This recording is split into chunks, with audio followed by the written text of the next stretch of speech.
Donc, bienvenue à la Briac. Est-ce que tu peux te présenter? Quoique, je ne pense pas qu'on ait besoin que tu te présentes, mais voilà. Juste pour l'exercice, peux-tu te présenter? Ok.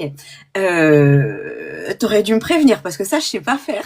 Non, eh ben écoute, je m'appelle Anna Briac, mais en fait c'est un pseudo que j'ai adopté quand j'ai commencé à écrire de la romance, puisque avant j'écrivais de la littérature pour les enfants sous mon vrai nom. Et donc j'habite là où il y a de la neige et des loups et du froid, mais c'est pas le Canada. Et je suis autrice à temps complet. J'écrivais de la romance contemporaine. J'ai effectué un virage total fantasy, puisque pour le moment c'est ce qui me plaît. Et, euh, et voilà. Et donc je travaille avec toi depuis 14 romans, puisque tu es mon éditrice. Voilà. Et tu as dit que tu as fait un virage. Est-ce que ce virage est définitif? Du genre, est-ce que pour le moment, mets vraiment la romance contemporaine de côté? Alors, je sais pas si c'est définitif parce que on verra bien où je serai dans 50 ans, mais oui, je suis pleine d'espoir.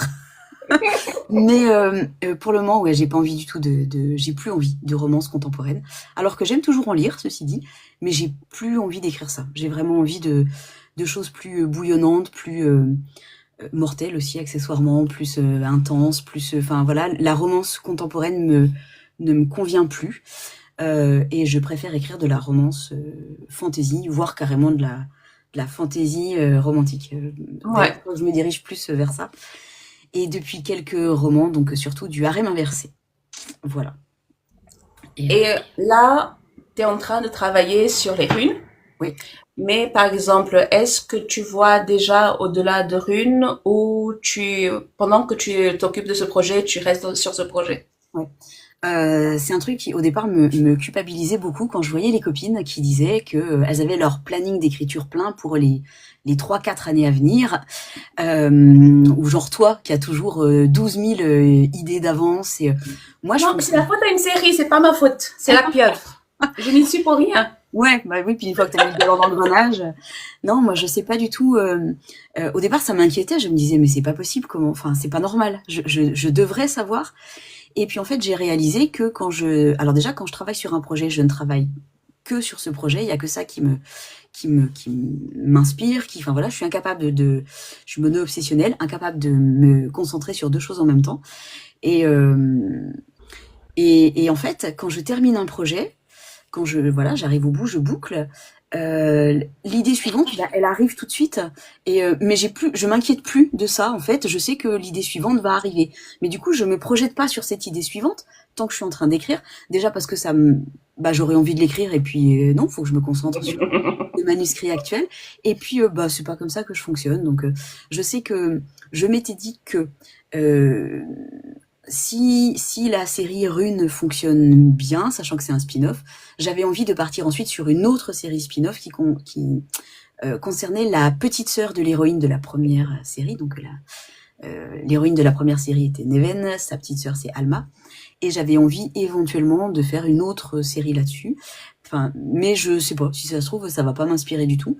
Et puis il y a aussi la réalité du marché Oui. qui fait que ben, si la série Rune fonctionne pas très bien, évidemment j'irai au bout de la série, je l'arrête pas en cours de route, mais je prendrai pas je poursuivrai pas dans cet univers, je ferai autre chose. Ce qui est sûr, c'est que pour le moment, c'est la fantaisie et le harem inversé qui me plaisent. Donc jusqu'à quand, je ne sais pas. Mais voilà, pour le moment, c'est ça. D'ailleurs, c'était la question qui me venait, c'est que si tu restes en fantasy, est-ce que ce sera toujours du harem inversé? Bah, c'est pareil, toujours, je sais pas. Mais pour le Non, mais moment, du genre en court moyen terme, on va dire. ouais, bah court moyen terme, oui. De toute façon, puisque là j'en ai encore pour au moins 1 an et demi d'écriture de cette série-là. Donc pour 1 an et demi, forcément, c'est du harem inversé. Et je pense pas que l'envie me passe d'ici 2 ans. Donc c'est fort possible que je poursuive en harem inversé. Mais je ne suis à l'abri de rien parce que honnêtement, je ne sais jamais ce que je vais écrire après. Et c'est pas. Enfin, je sais que c'est un peu barré comme façon de voir les choses et que voilà, on adhère ou pas. Hein, je crois qu'il y a la moitié des autrices qui fonctionnent comme moi et l'autre moitié pas du tout. Mais c'est pas moi qui décide, c'est les idées et les personnages. Donc je me En fait, plie parce que en fait, ça me fait rire. Tu dis, je sais pas ce que je vais faire après, mais le truc, c'est que tu ne sais pas ce que tu fais pendant non plus. c'est pas faux. C'est pas faux. Alors, il faut savoir qu'en fait, Joanne, elle, en cours de route ou au moins à la fin du manuscrit, quand elle découvre mes trucs, elle me dit mais là, t'as écrit ça, mais en fait, tu sais où tu vas? Bon, pas du tout. Non. Pas du tout, je ne sais pas. Et donc, en fait, j'adore me mettre, enfin, j'adore. Non, je me déteste après quand il faut les traiter, ces problèmes-là, mais je prends toujours l'exemple, si vous avez lu la première série Ténébrae, vous savez, le truc qui apparaît à la toute fin, là, c'était pas du tout prévu, et maintenant, je suis bien embêtée parce qu'il faut que je le traite, et il faut que j'en fasse un élément important. C'est pas juste un détail, c'est vraiment le truc massif. Ouais, Steph dit ouais comme la fin de Breaking Bad. Voilà, c'est exactement ça dont je parle. Mais ça arrive plein de fois. Ça arrive plein de fois. Bah, pour l'anecdote, dans le premier tome de Rune, il y a un personnage qui apparaît. Je sais pas du tout ce que je vais faire de lui. Alors pour le moment, c'est un personnage secondaire, mais il va falloir que je l'utilise. Et en fait, ah, je vois que Joanne, elle me regarde. Tu vois pas lequel c'est? Bah écoute, tu vas découvrir ce qu'il y a sûr, c'est qu'il va peut-être pas apparaître dans le 2, là, peut-être dans le 3, mais en tous les cas, il faudra que j'en fasse quelque chose. Donc, je me fatigue des fois. J'ai l'impression de... Pardon, je fais toujours des métaphores un peu nulles, mais vous savez, Non, c'est mais comme pêcher je crois que ça s'appelle pêcher à la morse, quand on balance, on en met partout et puis on voit ce qui arrive. Bah, je fais pareil quand j'écris. Je balance des trucs et puis après, je suis bien embêtée parce que bah, il faut que je les utilise, quoi. Il y a des poissons qui sont venus les prendre, donc zut. Voilà. c'est pas l'expression du genre tu jettes le spaghetti au mur et tu vois ce qui colle. Bah, ça doit être un peu la même chose, ouais, c'est un peu ça. Sauf qu'il y a beaucoup de spaghettis qui collent au mur et après, voilà. Puis il faut nettoyer tout, c'est crade. Enfin, bref, Et en voilà. fait, le truc, c'est que je suis toujours très admirative parce que quand je suis en train de lire, au fait, quand je suis en train de lire, ce n'est pas juste comme lectrice parce que normalement, quand je lis, il y a deux phases. Je lis et je laisse des commentaires comme une éditrice. Ouais. Donc, il y a tout plein de petits cœurs parfois ou alors je m'exclame ou alors, mais qu'est-ce que tu fais? Mais où est-ce que tu vas? Etc. Ouais. Et après, pour le compte rendu, là, j'essaie d'être un peu plus sérieuse. Ouais. Mais le truc, c'est que en tant que lectrice, tout va très bien. Mais en tant qu'éditrice, et parce que je commence à connaître Anna, je me dis, écoute, le truc là est très bien, mais est-ce que tu sais ce que tu vas faire? Est-ce que tu sais ce que tu vas faire avec?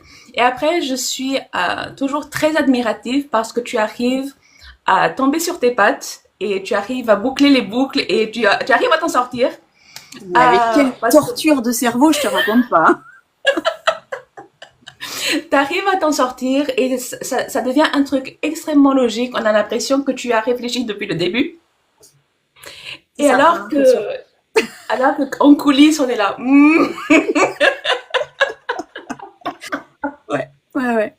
Ah, juste, je fais un petit coucou dans les commentaires. Donc, il y a un Shakili, j'ai vu Tina, Nedra, j'ai vu un Shakili. Est-ce que c'est toi que j'ai vu à Vendargue, le monsieur qui est venu avec et vous avez pris, je sais plus, un... Enfin bon, bref, voilà. Bah, si ça se trouve, pas du tout. En tous les cas, bonjour à vous dans le chat. Bonsoir Nedra. Voilà. Bonjour, bonsoir. Oui, au fait, je suis en train de... J'ai peur de toucher mon écran parce que... Touche à rien. Malheureuse, ne touche à rien. Oui, non, mais je voulais... Non, mais c'est pas grave, ça ira. Attends, bah maintenant il faut que je revienne au truc. Oh. Donc oui, et ça c'est un truc, je suis, comme je disais, je suis très admirative de la façon où tu arrives à retomber sur tes pattes parce que du genre, tu ajoutes des trucs, n'est-ce pas? Et ce sont pas des trucs juste symboliques, c'est pas juste des trucs qui sont, c'est pas du détail, ça prend de la place, ces petits trucs, tu vois? Et donc je suis très admirative de la façon dont tu arrives à retomber sur tes pattes, à trouver une façon de bien intégrer ces trucs quand on essaie de ne pas spoiler ces trucs dans l'intrigue quand ça fait des conflits, etc. Et non seulement je suis admirative de la façon dont tu fais ça, et je te trouve très courageuse parce que j'ai déjà écrit de la fantasy, mais peu importe ce que j'écris, comme je ne fais pas de plan, je dois avoir des romans en avance. Ouais. Parce que si j'ai une idée comme des trucs qui débarquent au milieu en cours de route, j'ai besoin de savoir où je vais pour après revenir en arrière. Ouais. Alors que toi, tu plonges dans le vide, tu dis, on y va, Ouais. on verra comment je vais m'en sortir, mais on verra comment je m'en sors. C'est ça, c'est ça. Et c'est assez angoissant en fait quand je me retrouve face parce que sur le coup, mettre les fameux trucs, c'est génial, c'est jubilatoire. C'est en fait, je les écris, c'est parce que, bah, une fois de plus, c'est parce que ça me semble, l'idée me semble importante. Et voilà, l'idée me semble importante. Et, et donc je peux pas la laisser tomber l'idée si elle est importante. Je dois l'utiliser. Mais alors après, quand je dois rassembler tous ces fils, parce que j'en ai semé tellement, c'est d'une difficulté. Et Coucou voilà. Flore. Et c'est là que, heureusement, tu es là, et heureusement, tu rattrapes les fils, et ouais, ouais, ouais. C'est quelque chose que je trouve vraiment extrêmement confortable. Moi, c'est pas pour rien, donc si on bosse ensemble depuis 14 livres, c'est que pour moi, c'est indispensable. Alors, je sais qu'on ne travaille pas du tout toutes de la même façon, enfin, voilà, et aucun jugement, vraiment chacune et chacun fait comme il le souhaite. Moi, j'ai besoin de ce retour sur mes textes, parce que t'es, euh, au-delà du fait que tu m'aides à améliorer, machin, tout ça, t'es ma barrière de sécurité, en fait.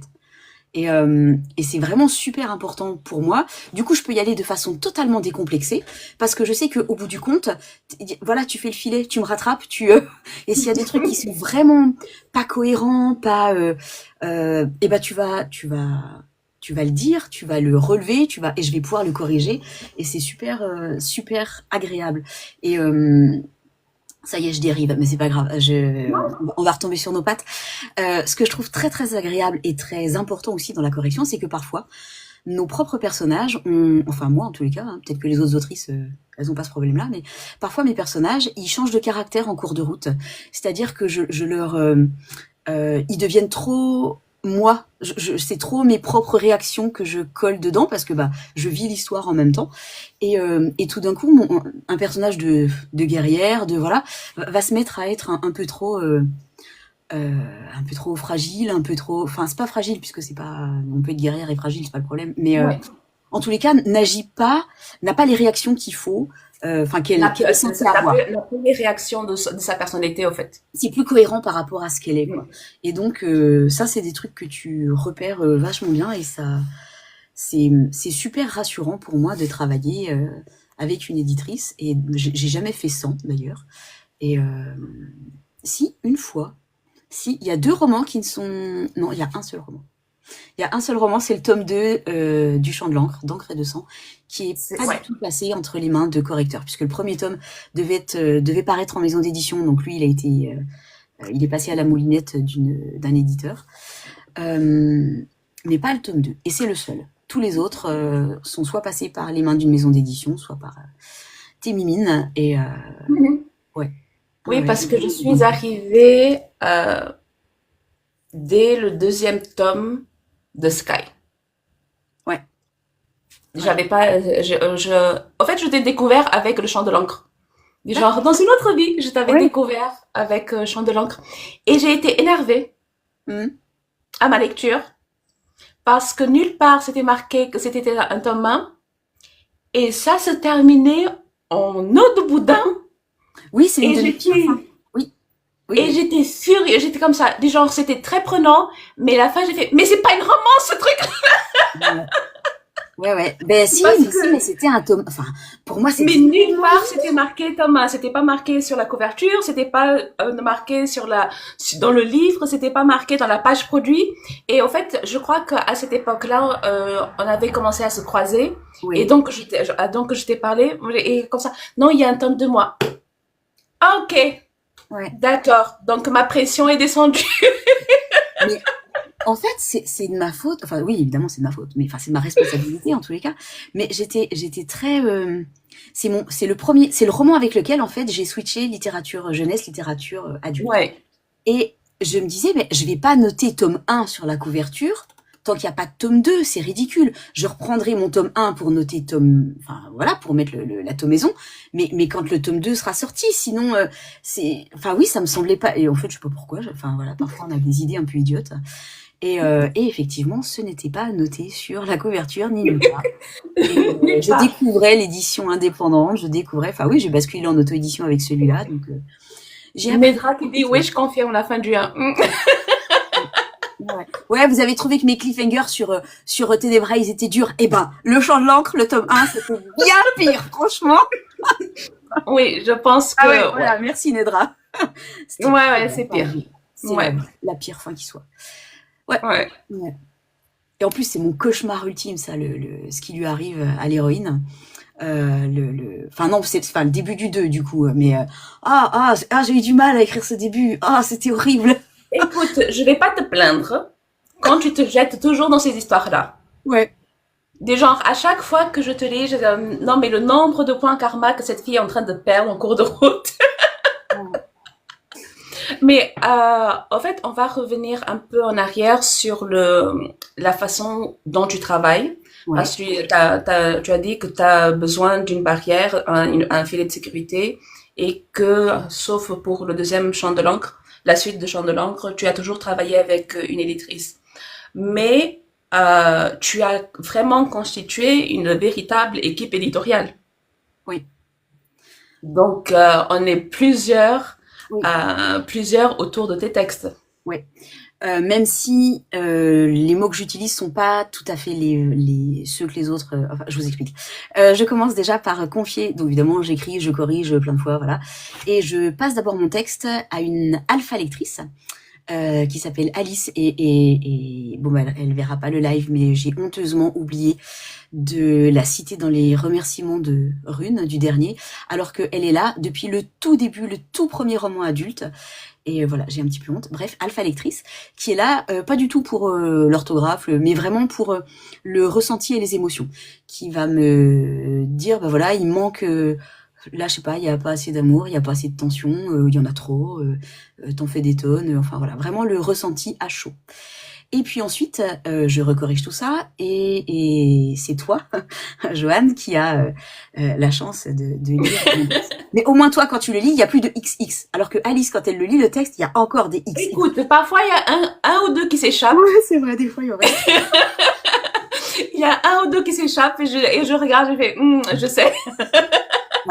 Parce que en fait, quand j'écris, pour ceux qui ne savent pas, même si j'en parle souvent, quand il y a un mot qui m'échappe, ou je sais que c'est pas exactement le bon mot, ou voilà, ou un dialogue qui sonne pas super bien, ou une scène que j'ai pas envie d'écrire, typiquement, très régulièrement, j'ai assez peu envie de m'attaquer aux scènes de sexe, surtout en groupe à 8h du matin, je le sens pas du tout. Donc j'écris XX scène de sexe. Ou alors j'encadre le mot de XX quand je sais que c'est pas le bon, mais que je veux pas me couper dans l'élan en fait, je veux rester vraiment dans le ton, enfin voilà, puis dans l'élan, l'énergie. Et donc je me coupe pas, j'écris juste XX et puis je sais que c'est un problème pour la Anna du futur. Quand la Anna du futur, elle retombe sur tous ces XX, parce qu'en général, il y en a entre 300 et 400 dans un texte, c'est affreux. C'est ce que j'allais dire, du genre l'Anna du futur, elle tombe avec une trentaine de scènes à écrire. Moi, je me déteste quand j'arrive là-dessus. Enfin bref, donc ensuite c'est toi qui corrige le texte. De façon professionnelle, puisque, enfin voilà, c'est ton métier. Et ensuite, une fois que tu m'as renvoyé ça, que j'ai corrigé, je donne mon texte à 2 vagues de bêta-lectrices. Alors c'est là où le mot est pas adapté, parce que normalement les bêta-lectrices, elles passent avant l'édition. Avant les lectrices. Mais voilà, moi je fonctionne. Quoi de mieux? C'est la façon dont je travaille. Contrôle qualité, on va dire. Mais c'est exactement ça, c'est sur c'est le contrôle qualité. Les derniers détails, les coquilles, et je le fais en 2 vagues justement pour que, en fait, ça passe par des tamis différents pour affiner le truc et puis qu'il y ait de moins en moins d'erreurs, de bêtises, enfin voilà, ce genre de truc quoi. Et puis voilà. Et puis après, je repasse une dernière fois par Antidote et donc Antidote qui est un logiciel de correction. Et malgré tout ça, bien que j'ai été pendant 25 ans prof de français, sachez qu'il reste toujours des coquilles. Voilà. C'est pas vraiment des fautes d'orthographe, quoi qu'il peut y en rester, mais c'est... Des tourderies, ouais. Mais les étourderies, typiquement, moi, c'est les petits mots que je rate, j'oublie des petits de ou des se, ou enfin des trucs comme ça, parce que l'œil va toujours plus vite que... non, c'est l'inverse, le cerveau va plus vite que l'œil, enfin bref. Donc du coup... Là, il va plus vite, je crois. Il y a un truc en tous les cas. Un truc comme ça. Tu vois, on voit pas, d'autant plus quand c'est son propre texte, on est entraîné par l'histoire, et voilà. Bref, c'est pas une excuse, hein, mais Mais non, et après, le truc, c'est que, bizarrement, du genre, tu prends ton livre, c'est la première fois que tu prends ton livre papier, tu l'ouvres et c'est pile. C'est pile. et tu vois que ça et tu as honte et Et t'es là, mais non! Donc, moi, je suis en impression à la demande, mais toi, tu fais vraiment de l'impression, donc tu as vraiment des exemplaires, tu as vraiment un tirage, donc tu l'as, c'est, voilà. ouais, ouais. Mais après, on va faire, bon, ben, on va corriger le fichier pour le prochain, quoi, du genre, Oui, mais c'est ça, c'est ça. et Corrige on pour le peut rien faire numérique d'autre. et puis le numérique et puis c'est ça, puis pour le prochain tirage papier quoi. Mais bon. Ouais. Et, du coup, donc, tu as vraiment une chaîne, une équipe éditoriale, du genre, vraiment une chaîne de production, etc. Mais, et je sais, on en a discuté plusieurs fois, mais quelle est ta réaction quand tu vois arriver ton manuscrit annoté, le compte rendu, que ce soit de ma part ou de la part des autres de l'équipe, de ton équipe éditoriale? Euh, alors, quand c'est les autres, ça me... En fait, quand c'est Alice, donc l'alpha lectrice, je sais que ça va, quand elle me fait des remarques, je sais que ça va être un gros travail parce que c'est qu'il manque carrément des scènes entières. Donc Mm. voilà, quand c'est toi, il me faut toujours un petit peu de temps avant d'ouvrir le fichier parce que je me dis oh là là, oh, ça va être, enfin voilà, j'ai toujours l'impression que c'est insurmontable et c'est pas du tout les remarques, enfin les remarques que je les prends ni mal ni bien, je les prends tout court, tu vois, je les Mm. prends, je corrige, je me mets en mode efficacité et puis c'est tout. Mais c'est avant d'ouvrir le fichier, je projette beaucoup de peur dessus et d'ailleurs en fait maintenant je ne lis plus ton fichier en entier. Ah Je, ouais. ouais. Ouais, ouais. C'est parce que c'est très anxiogène hein, pour moi. Donc je prends en fait, tu sais, enfin, il faut dire aussi que maintenant on est dans une série où forcément l'univers on le connaît, tout ça, donc il y a moins le big compte rendu sur les personnages, tout Oui. ça.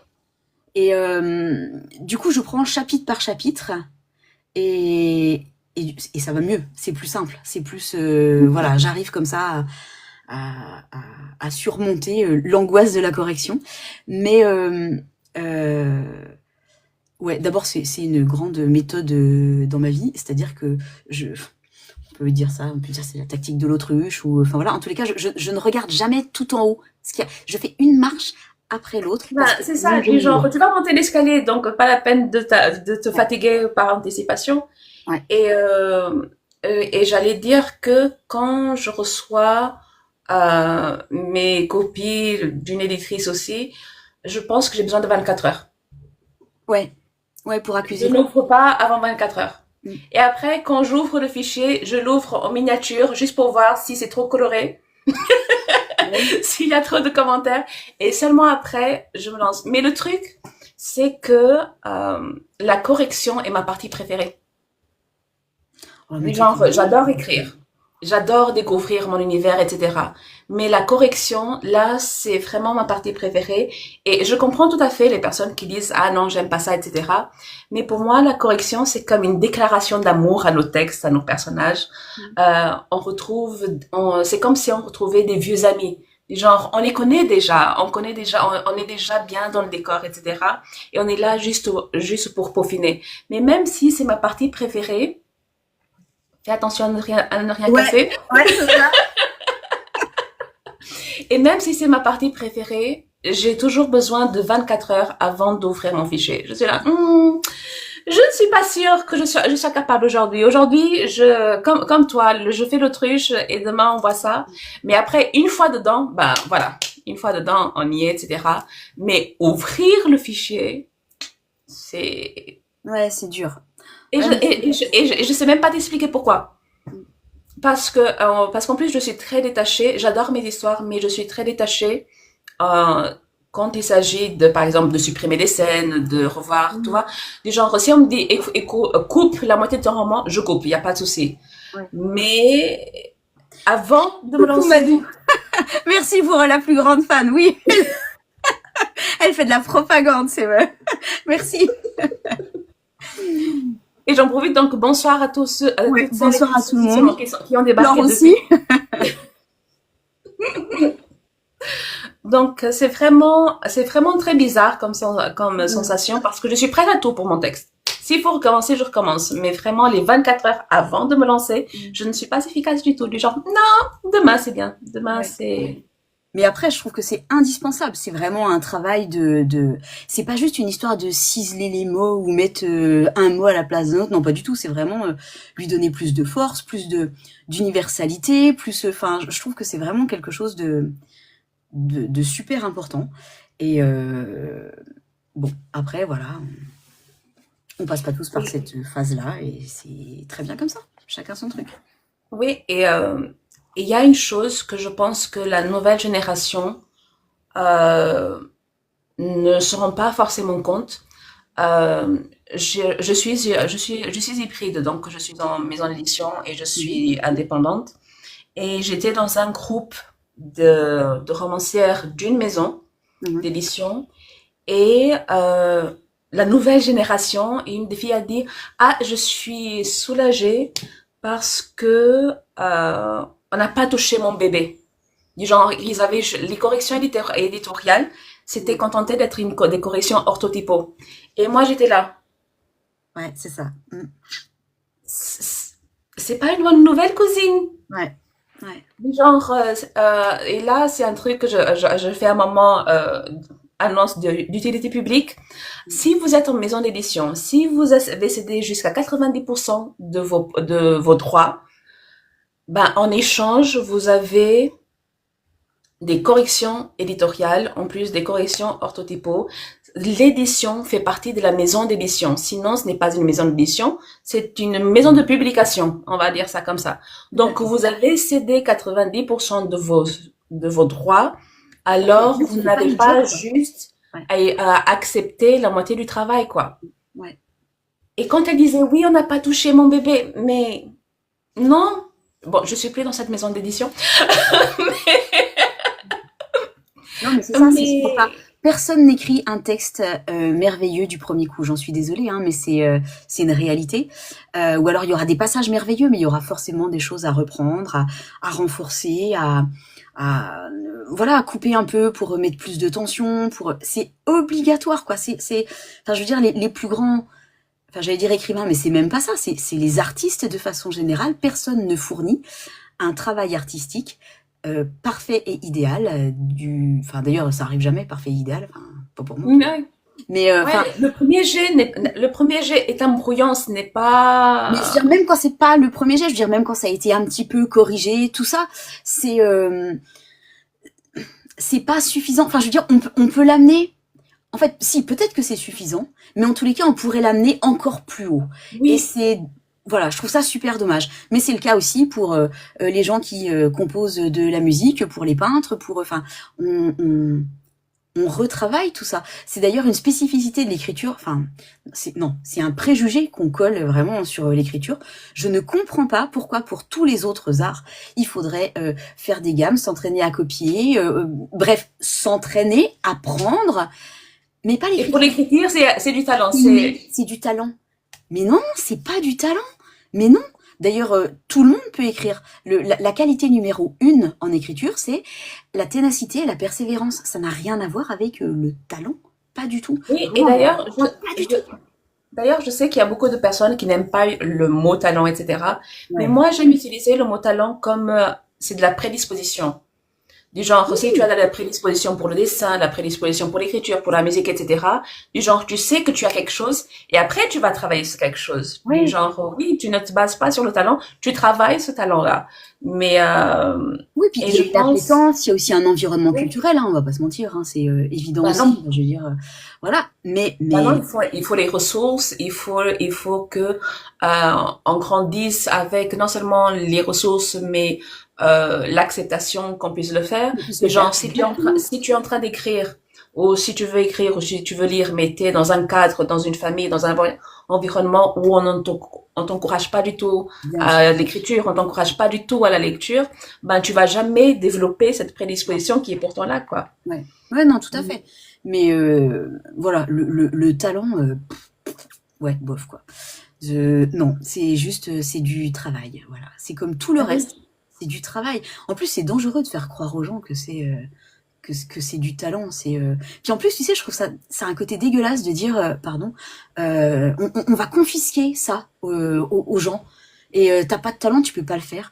Mais mais je trouve ça mais d'une injustice terrible. Mais vous avez envie d'y aller, mais allez-y quoi. Juste accrochez-vous. Vous avez des Et histoires à surtout, raconter, des émotions à partager, des foncez, foncez. Le talent, c'est un truc qui n'existe oui. pas. Enfin, on Et n'a pas le droit surtout, de comment tu confisquer. découvres ton talent? Oui, Des genres, tu peux avoir cette prédisposition, mais comment tu la découvres? Si on te dit, ouais, non, mais il faut avoir du talent, il faut que tu sois, mais du genre, si on t'a jamais mis un crayon entre les doigts pour écrire quoi que ce soit, ouais, comment tu sais que tu as cette prédisposition? ouais, Parce ouais, que je bon, sais que moi, je suis entrée dans l'écriture, mais c'était par les rédactions au collège. Mais avant ça, ça me serait jamais tombé, ça me serait jamais venu à l'esprit que j'allais écrire. Des genres, surtout que ma prof de français au sixième, elle était géniale. Ma prof de français en cinquième, là. ouais, ouais, Donc, du genre, si j'avais pas eu ce côté-là, du genre, ah, c'est l'imagination, la créativité en sixième, je crois qu'elle aurait tué le truc dans l'œuf, hein. ouais. Donc, entre les profs qui ne sont pas du tout pédagogues, Mm. qui ne sont pas du tout accueillants, entre le manque de ressources, entre l'environnement qui n'est pas adapté. Donc, on ne sait pas, en fait. Il y a énormément, donc, de talent, entre guillemets, qui est perdu dans la nature, Bien mais on sûr. ne le saura jamais. Ouais. Non, mais tout à fait. C'est exactement ça. Et, euh, et Madou, elle dit, ouais, il y a quand même certaines plumes nous marquent. Moi, je suis tout à fait d'accord. Et après, ce qui est... ah, merci. Les coups de cœur, ça marche à chaque fois que je les remarque. Merci beaucoup. Mais on n'est pas non plus tous sensibles aux mêmes plumes. Moi, il y a des plumes qui me parlent beaucoup. Et en fait, et de plus en plus d'ailleurs, avant, je pensais que la seule chose qui comptait, c'était l'histoire. Et presque peu importe la façon dont c'était raconté. Je suis en train de basculer complètement à l'inverse. Maintenant, c'est la plume qui compte et l'histoire beaucoup moins finalement.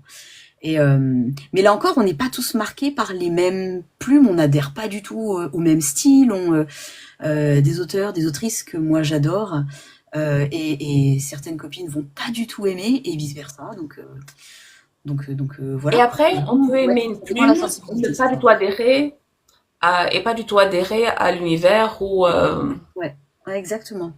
Mm. du genre là je suis exclusivement dans ma période depuis quelques années je suis exclusivement dans ma période de romance, Mhm. mais dans un ancien temps où je lisais de tout, quoique quand on lit de la romance on lit de tout, Oui, tout à fait. mais dans l'ancien temps je me souviens c'était quelque chose qui m'avait marqué et donc c'était deux exemples que j'utilisais vraiment pour montrer que parfois c'est le texte, parfois c'est l'histoire et c'est de la littérature générale. Donc, je me souviens d'avoir lu Les âmes grises de Ouais, Philippe Claudel. ouais. Je me souviens pas vraiment de l'histoire, mais je sais que j'avais été happée par l'écriture. L'écriture, oui, qui est très, très fluide. Très... J'avais adoré l'écriture. C'est un truc c'était un mystère, non? Un truc, mais je me souviens plus. C'était il y a 20 ans, on va dire ça. Mais je me souviens que j'avais été marquée par la plume. Mm. Par contre, il y a eu donc un exemple qui était à l'opposé, c'était Marie-Madeleine, je crois, de Kathleen McGowan. Et c'était un livre où la possibilité que Jésus et Marie-Madeleine avaient été un couple. Mhm.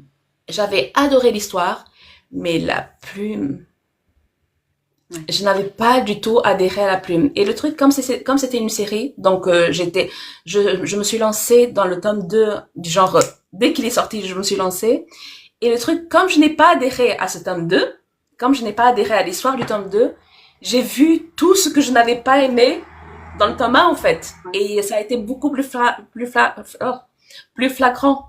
Mm. Et du coup, il y a des livres où on va adorer, on va pas se souvenir de l'histoire, mais on va se souvenir de la plume de l'écrivain. Et il y a d'autres histoires où qui vont nous marquer, les histoires vont nous toucher, vont nous faire pleurer, vont nous faire sourire, vont nous faire rire. Elles vont nous marquer pendant des années. Et pourtant, ce n'est pas la plume qui va faire que. Et donc, c'est vraiment le jackpot quand c'est les deux. Ouais, ouais, c'est ça. Mm. C'est vraiment le jackpot. Et j'en profite du coup, si jamais vous avez des questions dans le chat, n'hésitez pas, quel que soit le moment. Euh, Madou qui dit, je pense qu'un bel équilibre entre une plume qui nous plaît et une bonne intrigue, pépite. Mais c'est ça. Et après, et je ne sais pas, après, du genre si, euh, à force de beaucoup lire, à force de beaucoup décortiquer, on devient plus exigeant. Et à partir, il y a des moments où on veut aimer, mais on n'arrive pas à ouais, s'accrocher. Et c'est un problème que je me suis découvert. Parce que je lis en anglais. Et quand je lis un truc pour le loisir en français, ma casquette éditrice se met en route et je ne et j'ai du et je dois c'est une gymnastique mentale pour dire non, ce n'est pas du genre, ce n'est pas un manuscrit sur lequel tu travailles, c'est juste tu es lectrice. Là, tu es lectrice. Mais comme ça, mais pourquoi elle a fait ça alors qu'elle pouvait faire ça? Mais pourquoi? Et je suis là, mais non, on ne fait... ouais. Ouais, ben, j'ai le même problème, hein. Quand je lis, si je suis pas happée tout de suite par l'histoire, c'est foutu parce que je vais me mettre en mode bah, autrice. Je vais dire mais comment elle a construit son personnage? Mais c'est pas possible, c'est pas crédible, c'est pas non ça va pas. Enfin voilà, pareil. Et du coup ça devient très difficile après de m'immerger dans l'histoire. Exactement pareil. Euh, bon, attends, j'ai vu que j'avais des questions là. C'était ah, quel roman? Ah oui, Steph, quel roman vous a le plus posé souci à écrire? Eh ben, c'est Rune d'argent, mais pas pour l'histoire en elle-même, mais parce que j'ai eu pour la première fois de ma vie, en fait, j'avais jamais eu de blocage. Ça m'était mon premier bouquin. Alors c'était de la littérature jeunesse, hein, mais donc c'était des albums pour les petits ou voilà, est paru en 2004 et 2004, 2024, zéro blocage, jamais. Jamais. J'ai écrit, je sais pas, peut-être 50 albums et romans pour les petits ou les ados. Je crois qu'il y a 18 romans pour peut-être un chouïa moins pour les adultes. Jamais eu un blocage qui ne soit résolu par une balade dans la forêt. Enfin, voilà, jamais. Et l'été dernier, blocage d'août à janvier. Impossible d'écrire. C'était affreux. Franchement, c'est horrible. Quand en plus c'est ton métier et que tu te dis mais s'il n'y a pas de livre qui sort, mon frigo ne se remplit pas. J'ai donc 2 enfants en études supérieures. Mon Dieu, comment je vais payer? Bref. Ouais, j'ai aussi un mari, hein, tout va bien. Mais non, c'est pas moi qui paye tout, c'est ce que je veux dire.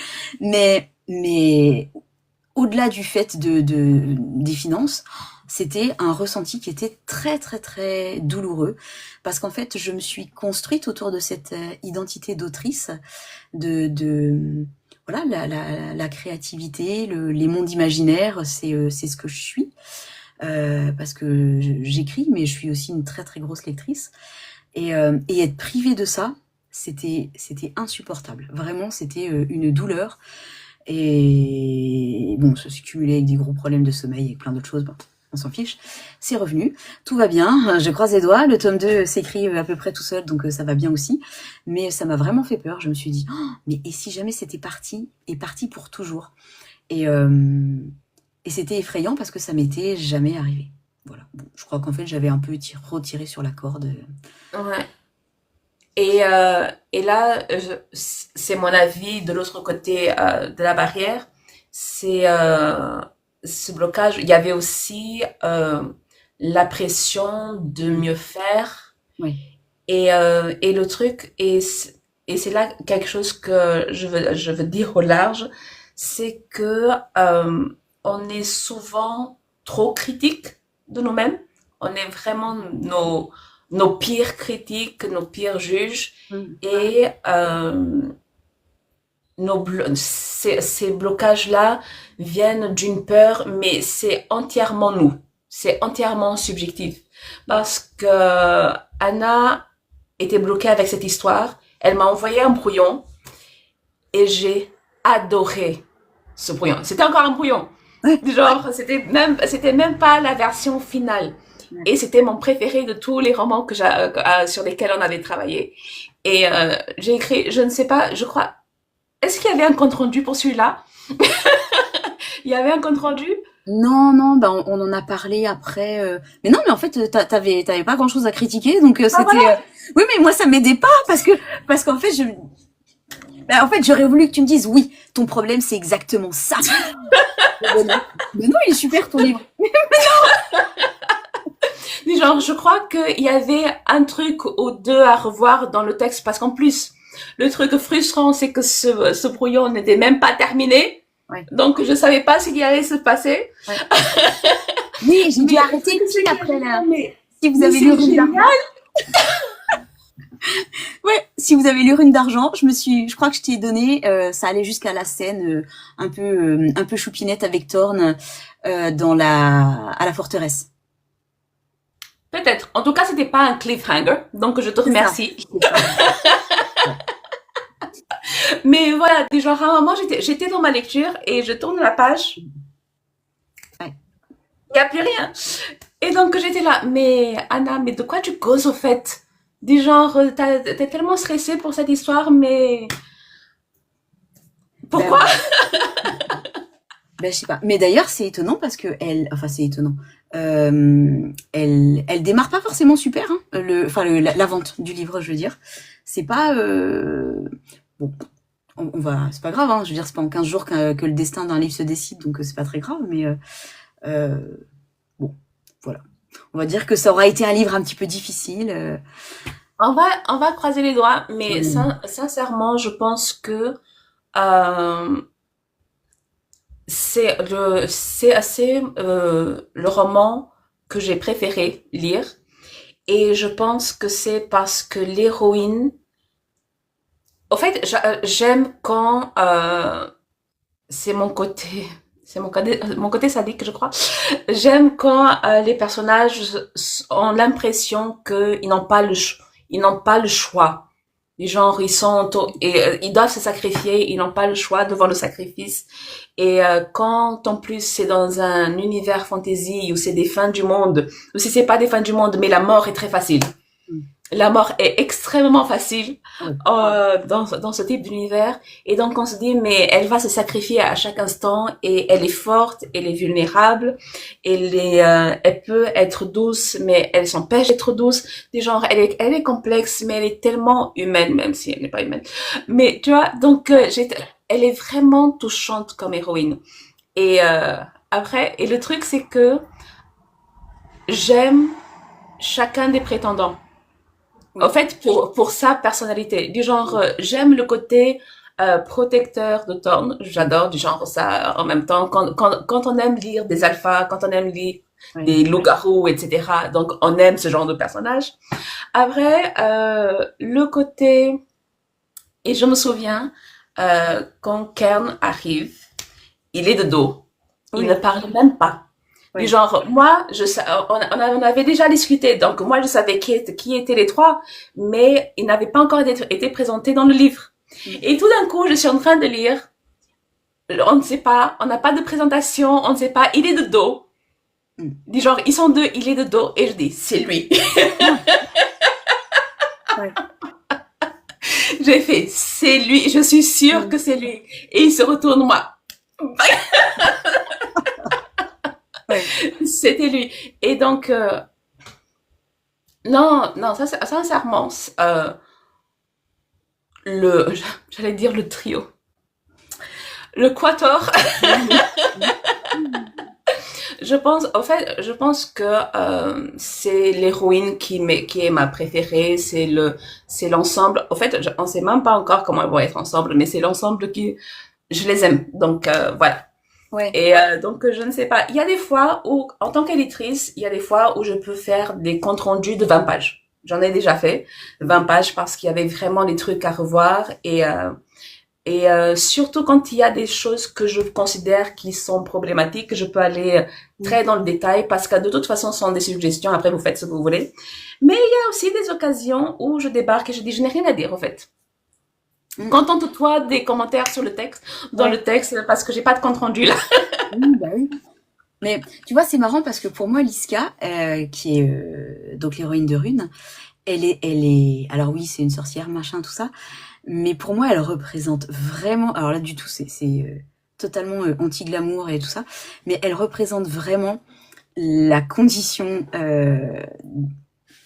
générale des, des mamans, des femmes qui, en fait, s'oublient complètement en cours de route parce que, ben, ce elles doivent faire. Tu sais, elles ont des loyautés chevillées au corps parce que, bah, elles doivent se sacrifier pour leurs enfants, leurs trucs, leur boulot, leur mission suprême, et elles sont épuisées et elles en peuvent plus et toute ressemblance avec la réalité, bien sûr, ne serait que leur coïncidence. Et, euh, et ce côté vraiment brave petit soldat, et j'y vais, quoi. J'avance et j'oublie qui je suis parce que bah je dois y aller, quoi. Et Ouais, elle oublie qu'elle est, elle oublie ses douleurs, c'est parce elle est constamment blessée, au fait. Sa magie, et mais la c'est ça. torture. Mais exactement, la magie, la torture, mais ça aussi c'était fait exprès parce qu'en fait elle se rend pas compte que ce qu'elle fait, son super pouvoir, ça la blesse, mais comme après je dis les mamans, mais bon, il y a, enfin, on est nombreuses à être des braves petits soldats, il y a pas besoin d'être maman pour ça.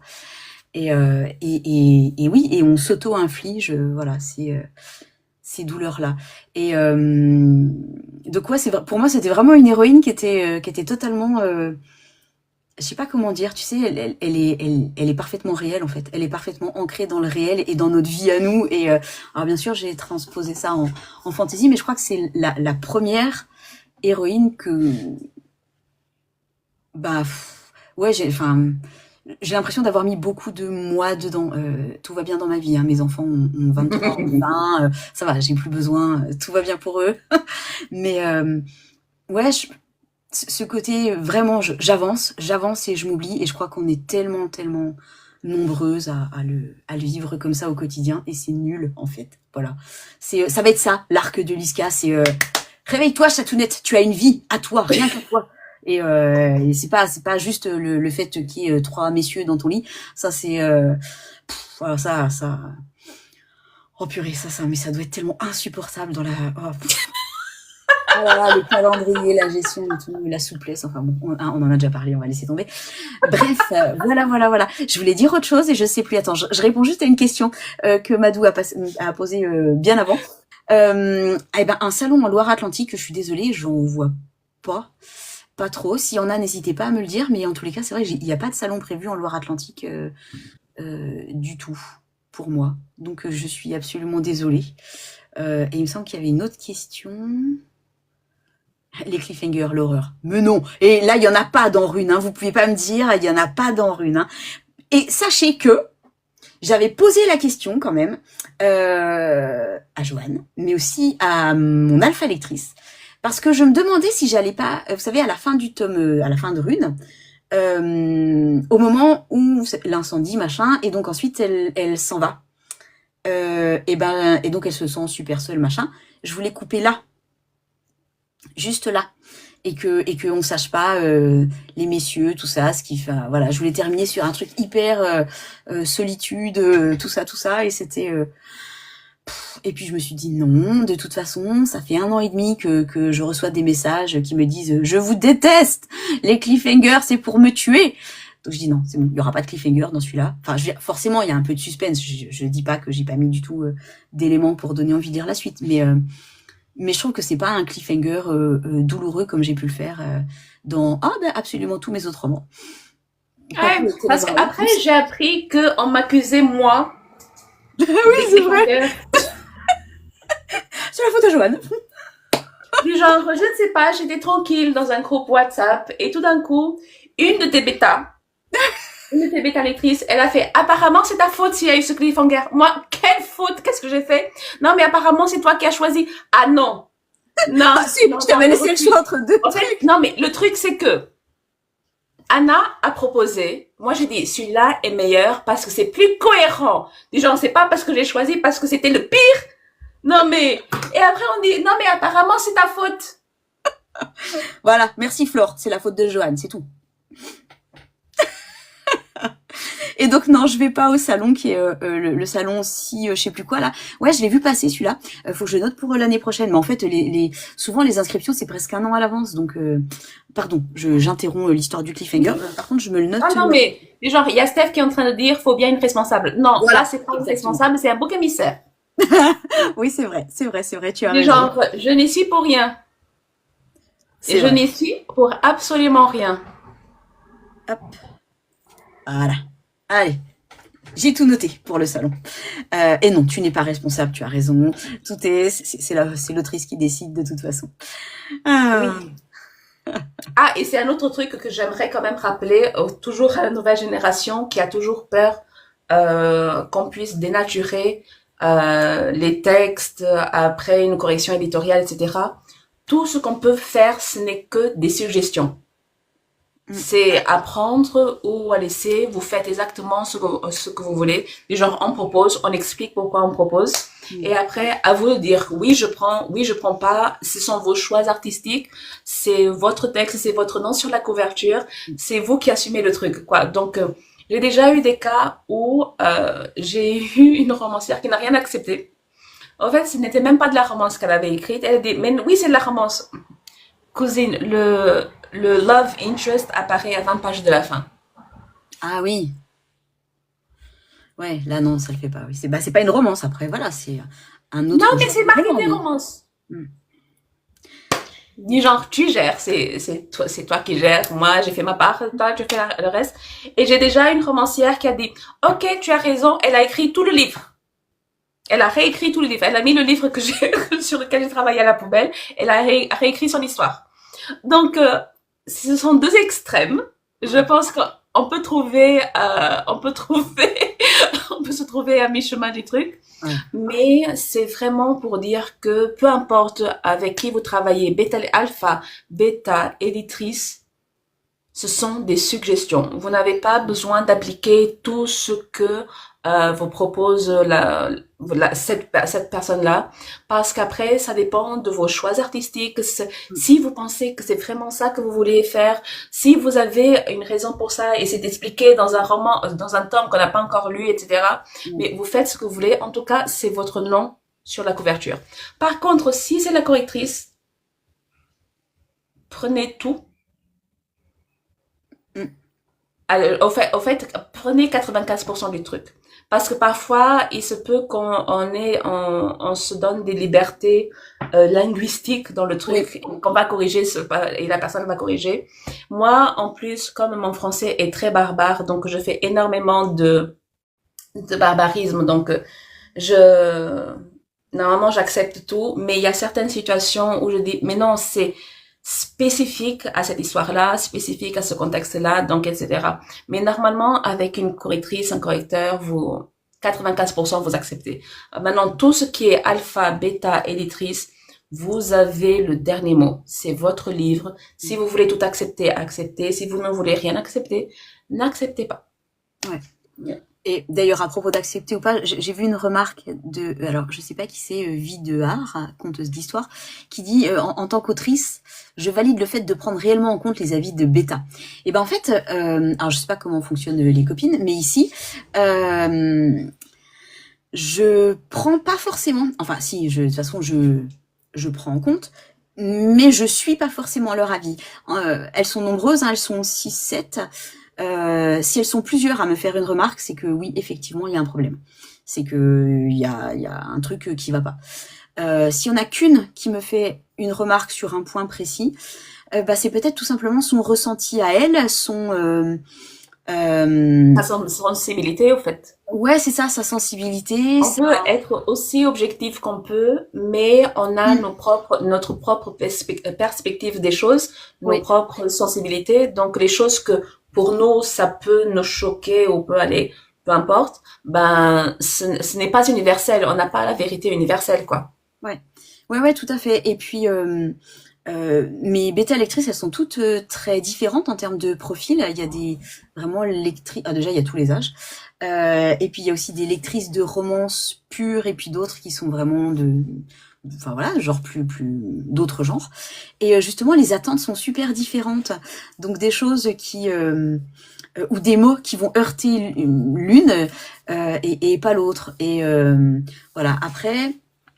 Euh, Ouais, si plusieurs personnes me font remonter le même problème, en fait, c'est pour ça que je travaille sur pas avec toutes, parce que ça dépend aussi des préférences de chaque bêta, mais elles sont au moins quatre à travailler sur le même Google Doc, et ça leur permet de réagir aussi entre leurs propres remarques, et parfois, du coup, quand une fait une remarque et l'autre dit ah ben non, moi pas du tout. Bon, bah voilà, c'est que ça va. Puis quand elle dit ah oui, là je suis d'accord, moi aussi ça m'a fait tiquer, je dis bon bah là faut que je corrige, j'ai un truc qui heurte les lectrices, donc qui arrête dans la lecture, et ça c'est pas bon, faut que ça reste super fluide quoi. Et ouais, et c'est vrai, des fois c'est juste pas le bon moment pour un livre, je suis bien d'accord. Ah oui, prendre en compte car on sait qu'en tant qu'autrice nous sommes trop attachés. Ouais, c'est pas toujours simple effectivement hein, de corriger son texte, mais voilà, enfin je l'ai déjà dit plusieurs fois ce soir, mais oui, je suis convaincue que la correction éditoriale est indispensable et que oui, il faut accepter de faire le deuil bah, justement de ce qu'on aime particulièrement parfois, parce que c'est pour le Parfois, bien. il y a des scènes qu'on adore, il y a Ouais, des rades qu'on adore, des dialogues qu'on adore, etc. Des gens, vous les waouh, c'est écrivez. tellement poétique, c'est tellement beau, c'est tellement... Et au fait, bah non, on va couper parce que Ouais. soit ce n'est pas cohérent avec ce qui vient de se passer, soit ce n'est pas le bon timing, soit ce n'est pas le bon contexte. Il y a plein de raisons que on va faire sauter des passages qu'on adore, mais qui n'apportent rien, en fait. C'est ça qui n'apporte rien à l'histoire, ça N'apportent sert pas à rien. l'histoire. Ou des points de vue, des engagements personnels, des douleurs, des sensibilités qu'on peut avoir. Sauf qu'en fait, et donc on les exprime par un discours un peu militant d'un personnage, sauf qu'en fait ça détonne, c'est pas la voix du personnage, c'est la nôtre. Et je trouve qu'on sent vraiment, ça fait sortir le lecteur Ouais. de l'histoire. Et ben, c'est pas le but. Enfin, ça veut pas dire que c'est pas un point de vue qu'on peut exposé dans le livre, mais peut-être pas comme ça, pas à ce moment-là, pas. Enfin voilà quoi. Donc ouais. Et après, il y a aussi, on peut faire passer les messages de la part des personnages, mais plus dans la nuance. Oui. Par exemple, il y a des histoires où, à chaque chapitre, on rappelle le pourquoi du personnage est en colère, le pourquoi du personnage est différent, le pourquoi du personnage, peu importe son contexte, et on n'en a pas besoin. Et ce n'est pas juste ça. Et au-delà du message, c'est par rapport à la nature. Par exemple, si et vous écrivez de la fantasy, de l'urban fantasy, et vos personnages sont des créatures surnaturelles, ok, elles sont fortes, ok, elles guérissent très vite, ok. On n'a pas besoin de le rappeler à tous les chapitres. Ouais. Ça fait scolaire à la fin. Du genre, on a compris qu'ils étaient forts, on a compris qu'ils étaient rapides, on a compris que leur guérison était comme ça, il fallait se transformer pour guérir. Mais on n'a pas besoin, du genre, on n'arrive pas à la fin du livre ou à la fin d'une série en train de rappeler encore et encore Oui. qu'ils sont forts, qu'ils sont tout ça. On n'a pas besoin de ça.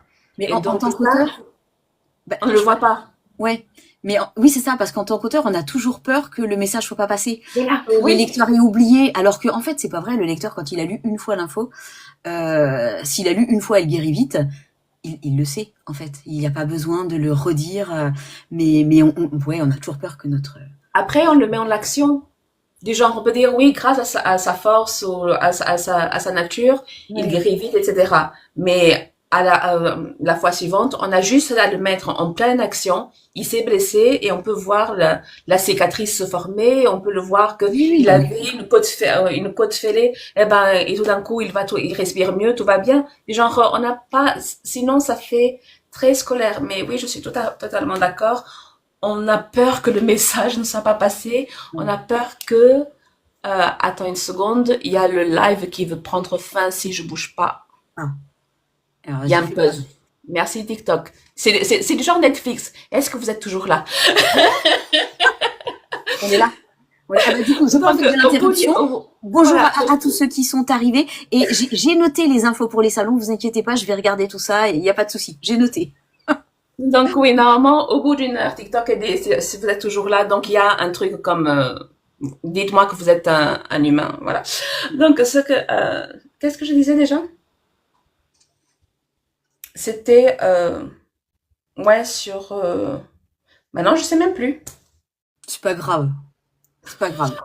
On va enchaîner, t'inquiète, ça Oui, revient en fait, pas. ouais, on a tellement peur de ne pas faire passer le message qu'on en fait trop. Ouais, Donc, voilà. c'est toujours important d'avoir quelqu'un qui lit. Mm. Parce que nous, en tant qu'électrice ou peu importe, quand on regarde le texte de quelqu'un d'autre, on le voit. Dit genre, ouais, non, n'est pas nécessaire. Mais nous, on est en train d'écrire, Mm. on va commettre exactement les mêmes erreurs. Oui, Mais on va les faire. en plus, le lecteur, il lit le livre en quelques heures, quelques jours, hein. Mais nous, le roman, on l'écrit en plusieurs mois. Et donc, il y a des Ouais. choses qu'on a écrites 2 mois auparavant et ben, on se rappelle pas forcément qu'on a déjà écrit, voilà, qu'on a déjà insisté sur ce point-là, quoi. Mais bon, enfin voilà. Et ouais. Oui, en fantasy, effectivement, les personnages cicatrisent vite, mais en même temps, on leur en fait baver tellement que heureusement. Heureusement, Ouais, heureusement qu'ils cicatrisent vite parce que sinon, vive en le fait, livre sans qu'ils perdent. au bout d'un tiers de livre, en fait, eh ben, on a juste un hôpital de campagne, quoi. Et c'est pas exaltant en termes d'intrigue. Non, mais du coup, pour Liska, bah, tu n'es pas allé avec la de la cuillère quand même. Ouais, Du genre, elle souffre plus que tout le monde réuni, en fait. ouais, ouais, bah ouais. Je sais, Voilà. je sais. Non, mais ça va aller mieux à un moment ou à un autre. Pas tout de suite. Mais, Oui, bien. à un moment, à un moment. Est-ce que ça étonne quelqu'un? Hein? Bon, Du genre, combien de points on perd? Du genre, t'es en train d'écrire le tome 2. Combien de points t'as déjà perdu, là? beaucoup. Il faut savoir que Joanne, elle compte, elle bonifie ou pas mes intrigues, mes romans, avec des points karma. Donc selon ce que je fais, je gagne, c'est pas souvent, ou je perds beaucoup de points karma en fonction des horreurs que je fais vivre au personnage. Et bon bah voilà, je perds souvent des points karma. Et là oui, le tome 2, ouais. Oui, mais bon, en même temps, vous savez, la fameuse chose qui arrive à la fin de Ténébrae, là, il faut bien que j'en fasse quelque chose. Ah bah, Ah oui, oui. et si j'en fais pas un truc un peu intense, c'est nul, ça fait pétard mouillé, c'est complètement décevoir les Ouais. attentes comme ça. C'est un Ça truc fait le soufflet raté. ah, mais complètement. On a regardé enfin, vous vous en fichez, mais voilà, petite anecdote, on a regardé une série avec mon chéri et on attendait le conflit entre les super méchants. Ça fait 3 saisons qu'on attend là. Bon, ça y est, c'était le dernier épisode de la saison 3. Et pouf, 2 minutes, l'héroïne elle arrive, elle lance un sort et pouf, c'est fini. Pardon. Attends, je viens de me faire 3 saisons entières pour ça. Non, non, non, non, c'est pas possible. Ah bah si. Bon ben voilà, grosse frustration. Donc moi je veux pas faire ça. Voilà. Oui, Neven aussi a bien morflé, effectivement. Non, c'est vrai que je suis assez. En fait, je pense que c'est cathartique de faire souffrir les gens. Et une vraie Oui, tu question. peux voir ça comme ça. De quoi? Tu peux voir ça comme ça, oui, Ouais, si ça te cathartique. soulage. Ouais, mais si, c'est vrai. Et du coup, attends, est-ce que j'ai travaillé les personnages les plus mauvais? Ouais, bah ouais, sinon c'est pas marrant de faire juste un personnage, voilà. C'est la pub, c'est Orangina. Pourquoi est-il si méchant? Parce que, ouais, super. Mais s'il a pas de motivation, s'il a pas de, c'est nul. Puis moi, j'aime pas les méchants qui veulent juste être méchants. Je trouve Ça que n'a aucun intérêt. Ça, c'est bien pour les BD, au fait. ouais, oui, et C'est bien encore, pour les voilà, pour les comics. comics, mais c'est tout. Mais, Et moi, j'aime bien qu'en fait les méchants ils se croient gentils. Enfin, ils sont convaincus qu'ils font le bien dans leur esprit en fait. Voilà. Et ils ont des failles, ils ont plein de choses. C'est même pas toujours de leur faute hein, d'ailleurs. Et mais en vrai, les antagonistes sont juste des protagonistes dont on ne lit pas le point de vue. ouais, mais exactement. Normalement, un bon antagoniste, c'est que si on est en train de lire l'histoire de son point de vue, Mm. c'est le protagoniste qui est le méchant. Mais Du c'est ça, genre, les forces doivent être équilibrées, ça serait le héros de sa parce qu'il doit propre avoir histoire. une raison.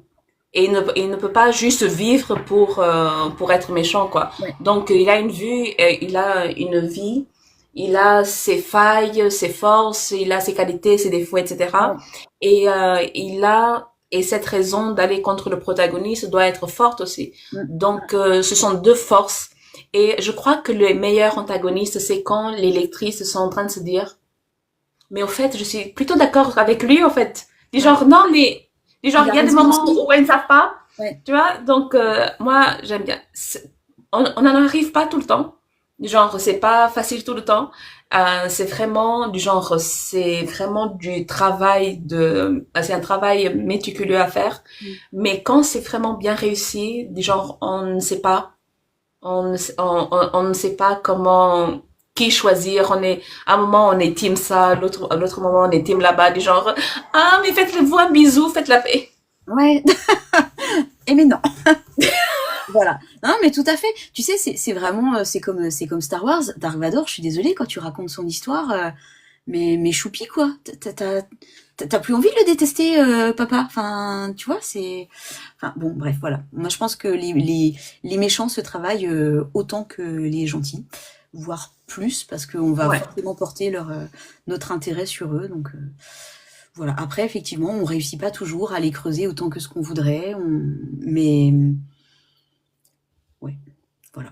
Ouais, mais il faut qu'il soit multidimensionnel, quoi. C'est pas, ça peut pas être juste un personnage avec une seule mission dans la vie, un seul trait de caractère, Mm. et on passe à la suite. Sinon, ça, Ouais. Ouais, ouais, et puis vraiment, ça pourrait être les héros de leur propre roman, et les héros positifs, hein, au vrai sens de héros, quoi. Enfin, oui, et ça, c'est un truc en tant que lectrice que j'aime beaucoup. C'est, par exemple, quand il y a des séries, peu importe ce genre de la romance, quand il y a des séries et un des tomes est sur un des anti-héros, un des antagonistes du genre, qui est, peu importe ce qu'il a fait pour les autres, mais c'est quelqu'un que tout le monde déteste. ouais, Et moi, du genre, ça, c'est le premier roman c'est pas le premier roman que je le veux lire, mais c'est le premier roman que j'ai vraiment envie de lire parce que je veux savoir comment l'autrice a fait pour ouais, que je puisse t'y attacher, vouloir, ouais. voilà, pour que je puisse m'attacher, pour que je puisse vouloir qu'il tombe amoureux, pour qu'il puisse avoir son histoire de rédemption. Je veux savoir comment elle fait ça. Souvent, elle fait bien, mais ça vraiment, c'est mon truc préféré. C'est pas parce que c'est pas juste un anti-héros, mais c'est un anti-héros au sein même de la série. Donc, on a vu tous les trucs pourris qu'il a fait. Ouais, Donc, on part déjà avec un a priori tellement négatif. ouais. Et donc, et ces romans-là, je me dis, mais waouh, j'ai envie. Et après, du genre, et après, c'est ce moment-là où on se dit, est-ce que je saurais faire pareil? Pas sûr. Mais c'est à expérimenter. Attends, on te dit, Johan, t'es obligé d'assumer ton rôle en tant que bêta avec autant de ferveur. Moi, j'aime beaucoup mon travail. Du genre, j'adore mon travail et j'adore surtout quand j'ai des trucs positifs à dire. Et c'est un truc auquel je fais très attention. Par exemple, je mets des petits cœurs Mm. quand il y a des moments qui me touchent énormément, quand il y a des moments qui me font sourire, quand il y a des moments qui me font pleurer, parce que j'adore pleurer. J'adore pleurer quand j'écris, j'adore pleurer quand je lis, donc je mets des petits cœurs.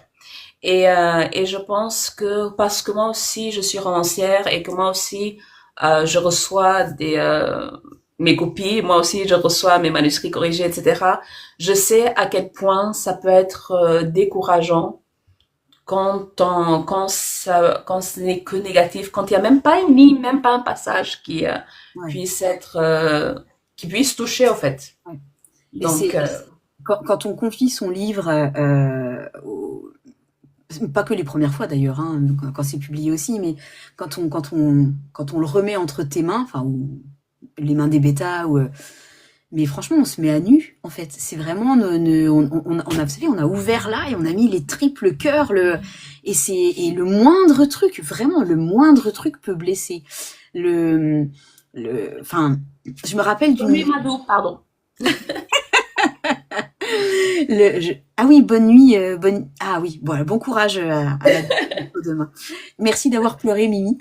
Euh, Oui, le moindre truc est vraiment, on le ressent super fort et de façon très agressive et du coup les petits cœurs, c'est quelque chose de très important. Ça peut sembler complètement ridicule, cuculapraline et puéril, immature, mais c'est pas le cas du tout.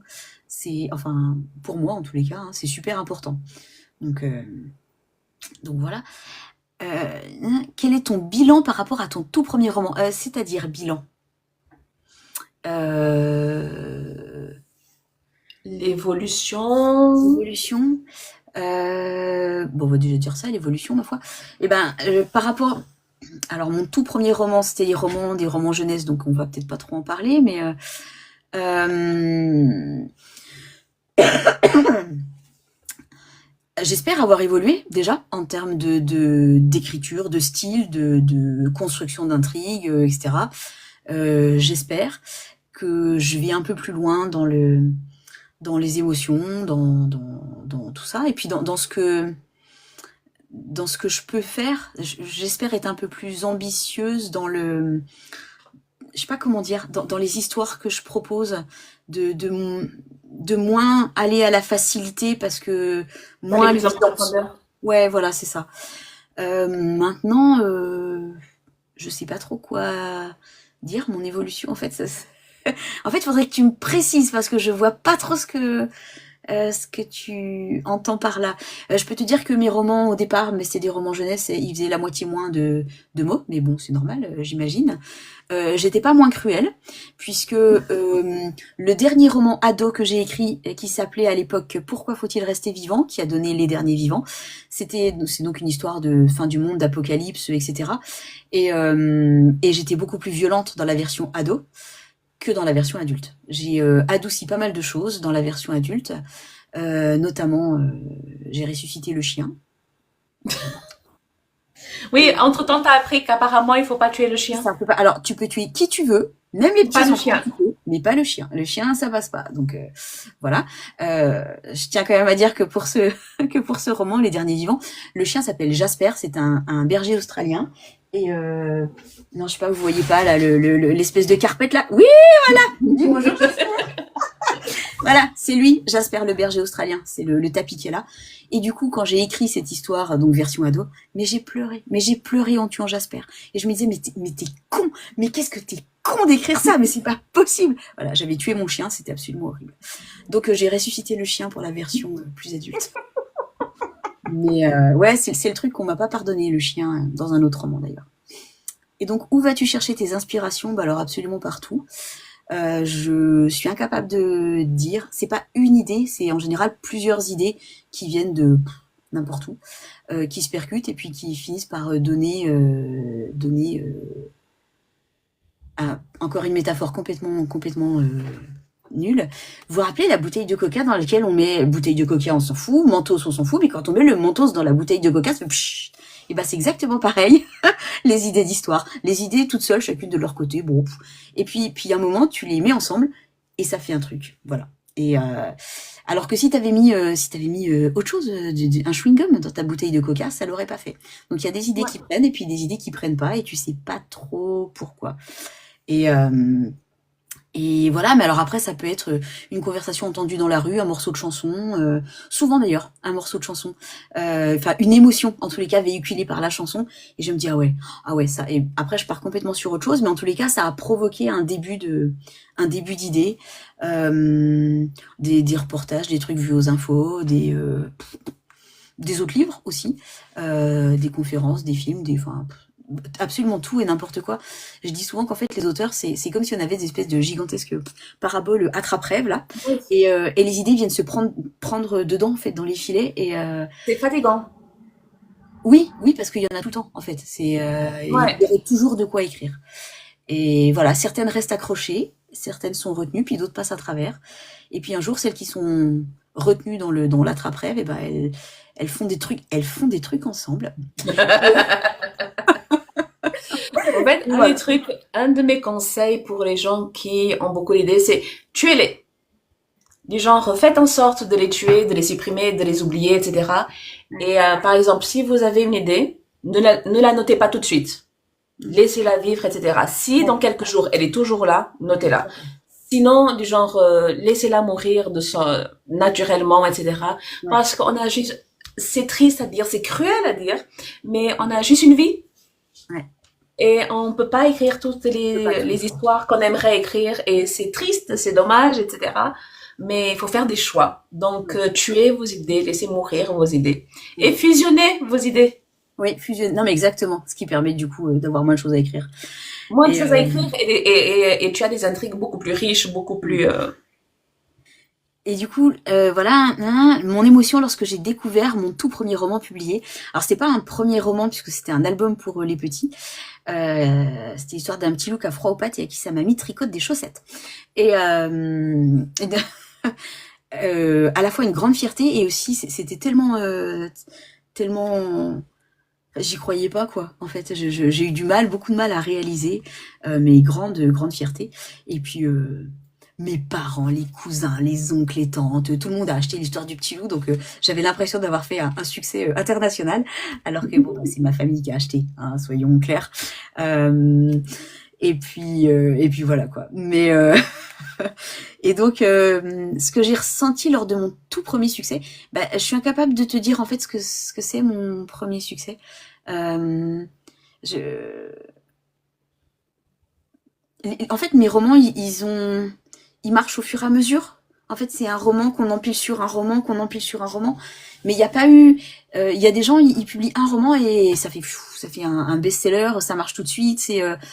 Moi, je crois pas avoir eu ça, enfin pas que je me souvienne en tous les cas. Donc du coup, je peux pas dire ce que j'ai ressenti lors de mon tout premier succès, mais en tous les cas, pour le moment, bah, je suis super fière et j'ai encore un peu du mal à réaliser que oui, c'est bien mon métier pour de vrai et que oui, vraiment, je vis toute la journée dans les livres, l'écriture, les histoires de sorcières, dragons, loups-garous, magie et autres. Et du coup, je trouve ça tellement génial que même les trucs qui sont quand même la corvée pure, faire sa comptabilité, tenter de négocier un petit délai pour l'URSSAF, voilà, ça c'est parce que j'ai reçu aujourd'hui un truc, bref. Et voilà, même ça, Là, oh, là, l'URSSAF, c'est même pas l'antagoniste, c'est le méchant. non, ouais, là exactement, là c'est le Là, il y a aucun trait de non, rédemption sur ce truc-là. c'est pas le héros de sa propre histoire, certainement pas. Voilà.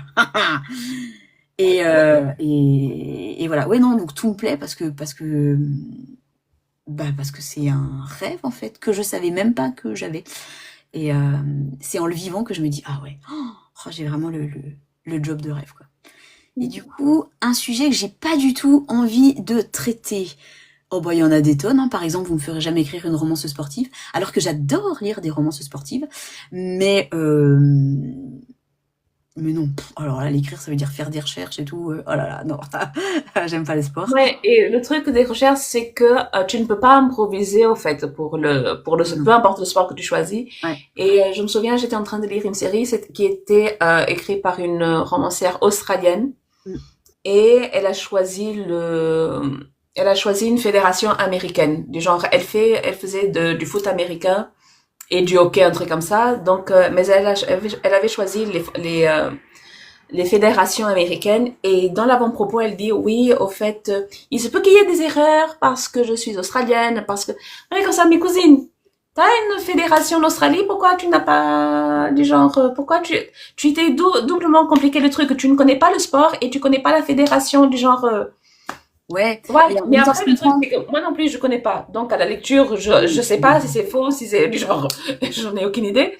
Et après, tu vois les commentaires et tu fais, ah, Mais enfin, c'est comme le fait de placer ses romans en France ou pas en France. Et il y a deux, voilà, il y a des adeptes et des pas adeptes.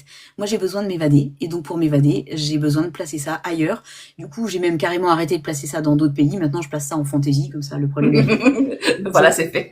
Ah mais oui, j'ai beaucoup de mal à m'évader totalement avec des romans qui se déroulent en France, alors que j'adore la France, je veux dire, c'est magnifique, je passe mes vacances en France et voilà. Mais m'évader réellement par la lecture, j'ai besoin de plus que ça, quoi. Et Ouais, moi j'adore. En fait, le truc c'est que je comprends le côté évasion avec d'autres pays, mm, avec par exemple des milliardaires, avec les jets privés, etc., etc. Mais moi, je suis toujours tellement la fille qui, du genre, je place les histoires dans les villes que je connais ou dans les villes dans lesquelles j'ai vécu, parce que j'adore parler de personnes ordinaires. Donc, ma façon de m'évader, mon rêve du genre, c'est par exemple, je croise quelqu'un dans la rue et c'est le prince charmant, c'est, tu vois, Ouais, alors que il y a très peu de probabilité que je croise un multimillionnaire là tout de suite quand même, tu vois. ouais, Donc ça me fait pas rêver, ça me frustre. ouais. Oui, non, mais je comprends, c'est ouais. Tu vois? Donc, mais en fait, je comprends, les gens ont besoin de rêver, etc. Surtout quand on est dans un train-train où, du genre, il y a des gens qui ne connaissent pas Paris, qui n'ont jamais vécu à Paris. Donc, Paris, c'est, ah, la ville romantique. Mais pour les Parisiens, c'est pas, du Bah oui, genre, si t'es parisien et que ta vie, c'est dans le métro, c'est le RER, ben, c'est pas aussi sexy que ça, en fait. Donc, je peux comprendre. non, les villes, effectivement. Je peux comprendre. Mais moi, j'aime tellement reconnaître là où, du genre, ah, mais je sais où se trouve ce personnage, j'arrive à visualiser, etc. Donc, moi, ce côté-là, j'adore. Mais je peux comprendre. Je peux comprendre. Alors attends. Mais par contre, pour revenir au fait des romances sportives, je suis tombée sur Threads il y a quelques semaines. Je suis tombée sur un commentaire d'une américaine qui disait, je ne sais pas de quel livre elle parlait, mais elle disait, oui, non, mais le gars qui vient de terminer son match de hockey et qu'en 20 minutes, il débarque chez la fille toujours avec son truc là d'astronaute, je sais pas quoi, non, c'était pas possible. Déjà, ça pue. Mm. Du genre, et moi, comme ça, je n'avais jamais pensé, tu vois, le truc. Apparemment, pour les personnes qui sont vraiment dans le sport, dans le hockey, elles disent, non, mais ce truc-là, ça ne rentre même pas chez moi, ça reste au garage, tellement ça pue, c'est pas lavé, ce truc-là. Moi, je là. Ben oui. Oui, non, mais c'est Et pour ça que des fois, après, c'est mieux de pas trop savoir, en fait. tu vois, et les gens réalisaient, oui, non, c'est pas possible en 20 minutes parce qu'en 20 minutes, en sortant du match, il faut que tu passes obligatoirement par la douche. Il y a les médias, du genre, il y a la conférence de presse, il y a tout un tas de trucs que tu dois faire. Après, tu dois faire, il y avait le trajet, etc. Et en plus, si tu as tout ton costume, je sais même pas comment ça s'appelle, d'astronaute, comment tu te déplaces, tu n'entres même pas dans une voiture. Mm. Du genre, tu n'entres pas dans une voiture avec ce truc-là et tu vas faire ça en 20 minutes. Moi, elle est comme ça. Mm. Ah, j'avais pas, tu vois, j'y avais pas pensé, tu vois. Du Oui, genre, mais là, j'aurais lu ça, ça m'aurait pas fait tilt. c'est pas terrible, quoi. Et maintenant, si je tombe sur ça, c'est la première chose à laquelle je vais penser. Ouais. Donc, voilà. Alors attends, je profite du coup pour répondre à un... Alors oui, Ok, je réponds vite à toutes les questions, c'est parti. Bon, vas-y, Un vas-y. sujet que j'ai pas du tout envie de traiter. Ouais, tous les trucs hyper... genre les deuils d'enfants, vous savez, Agnès Martin-Lugan, jamais. Je peux pas. C'est trop douloureux. C'est des trucs trop réels, trop des vraies douleurs, trop... Je peux pas. Voilà. Qu'est-ce que ça fait de voir mes romans dans les bibliothèques des lecteurs? Oh, j'adore. J'adore, je suis trop fière et ça me fait trop plaisir de me dire qu'en fait ces histoires, parce que quand on écrit, on est quand même tout seul. Enfin, je veux dire, ça naît uniquement et ça vit uniquement en nous et de de voir que ça vit maintenant dans l'imaginaire des autres, je trouve ça incroyable de pouvoir partager ça, de savoir qu'on peut se retrouver sur certains univers, ça rend le je suis plus seule du tout en fait. Je trouve ça, mais ça me fait autant plaisir de savoir que vous partagez mes histoires à moi, que moi en tant que lectrice de partager d'autres univers imaginaires avec les autres lectrices. Enfin c'est l'idée de la communauté qui est vraiment chouette quoi. Et oui, le vrai méchant est l'URSSAF, mais tellement voilà. Mon prochain On défi. le boude. Bonne nuit, Ouais, Mimi. ouais, ouais. Ah oui, bonne nuit, Mimi. Le prochain défi, celui que j'ai pas encore franchi. Celui que Ne j'aimerais. pas douter. De quoi?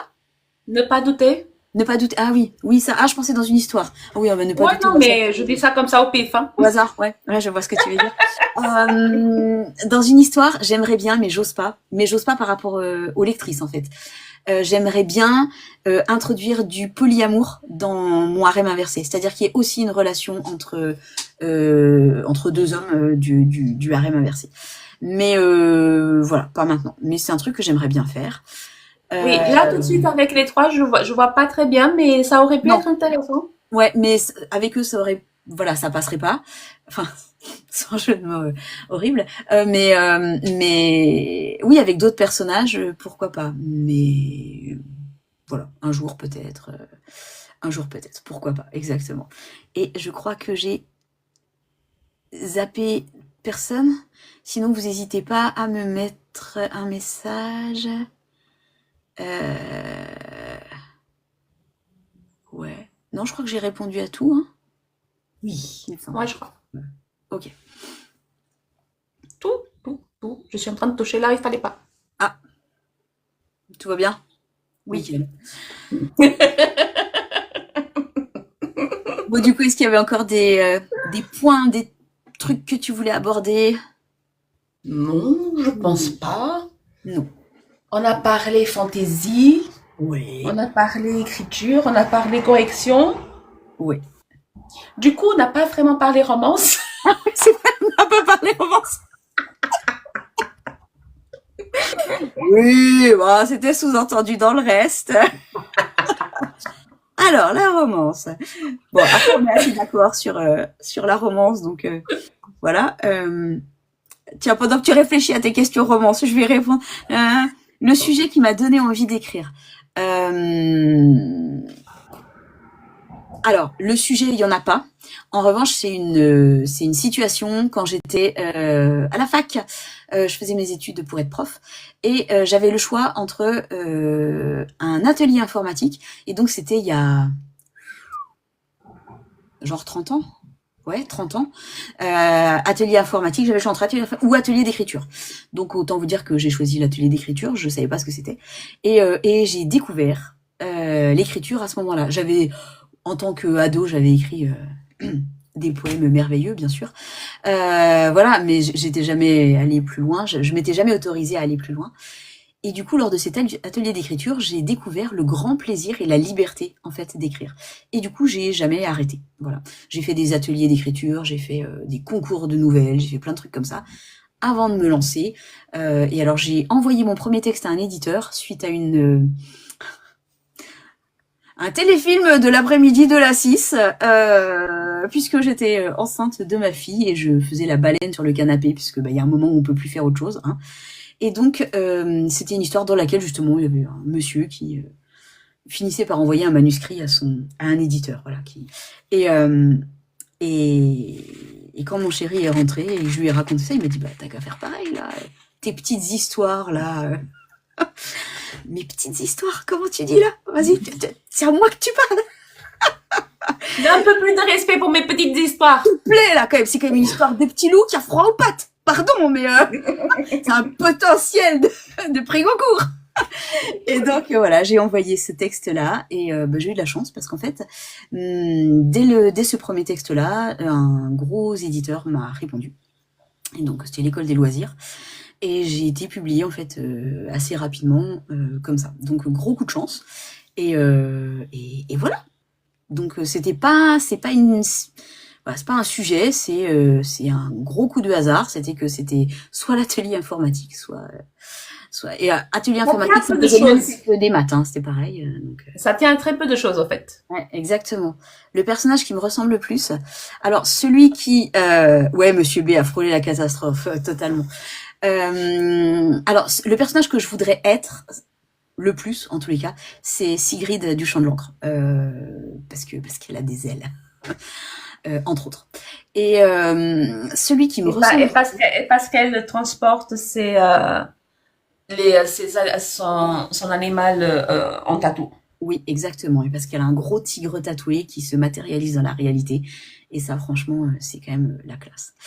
Et lui, je l'ai pas tué. Je tiens à le dire, je ne tue pas toujours les animaux. Et mais celle qui me ressemble Les gens célèbrent certaines victoires bizarres quand même. Ouais, je sais.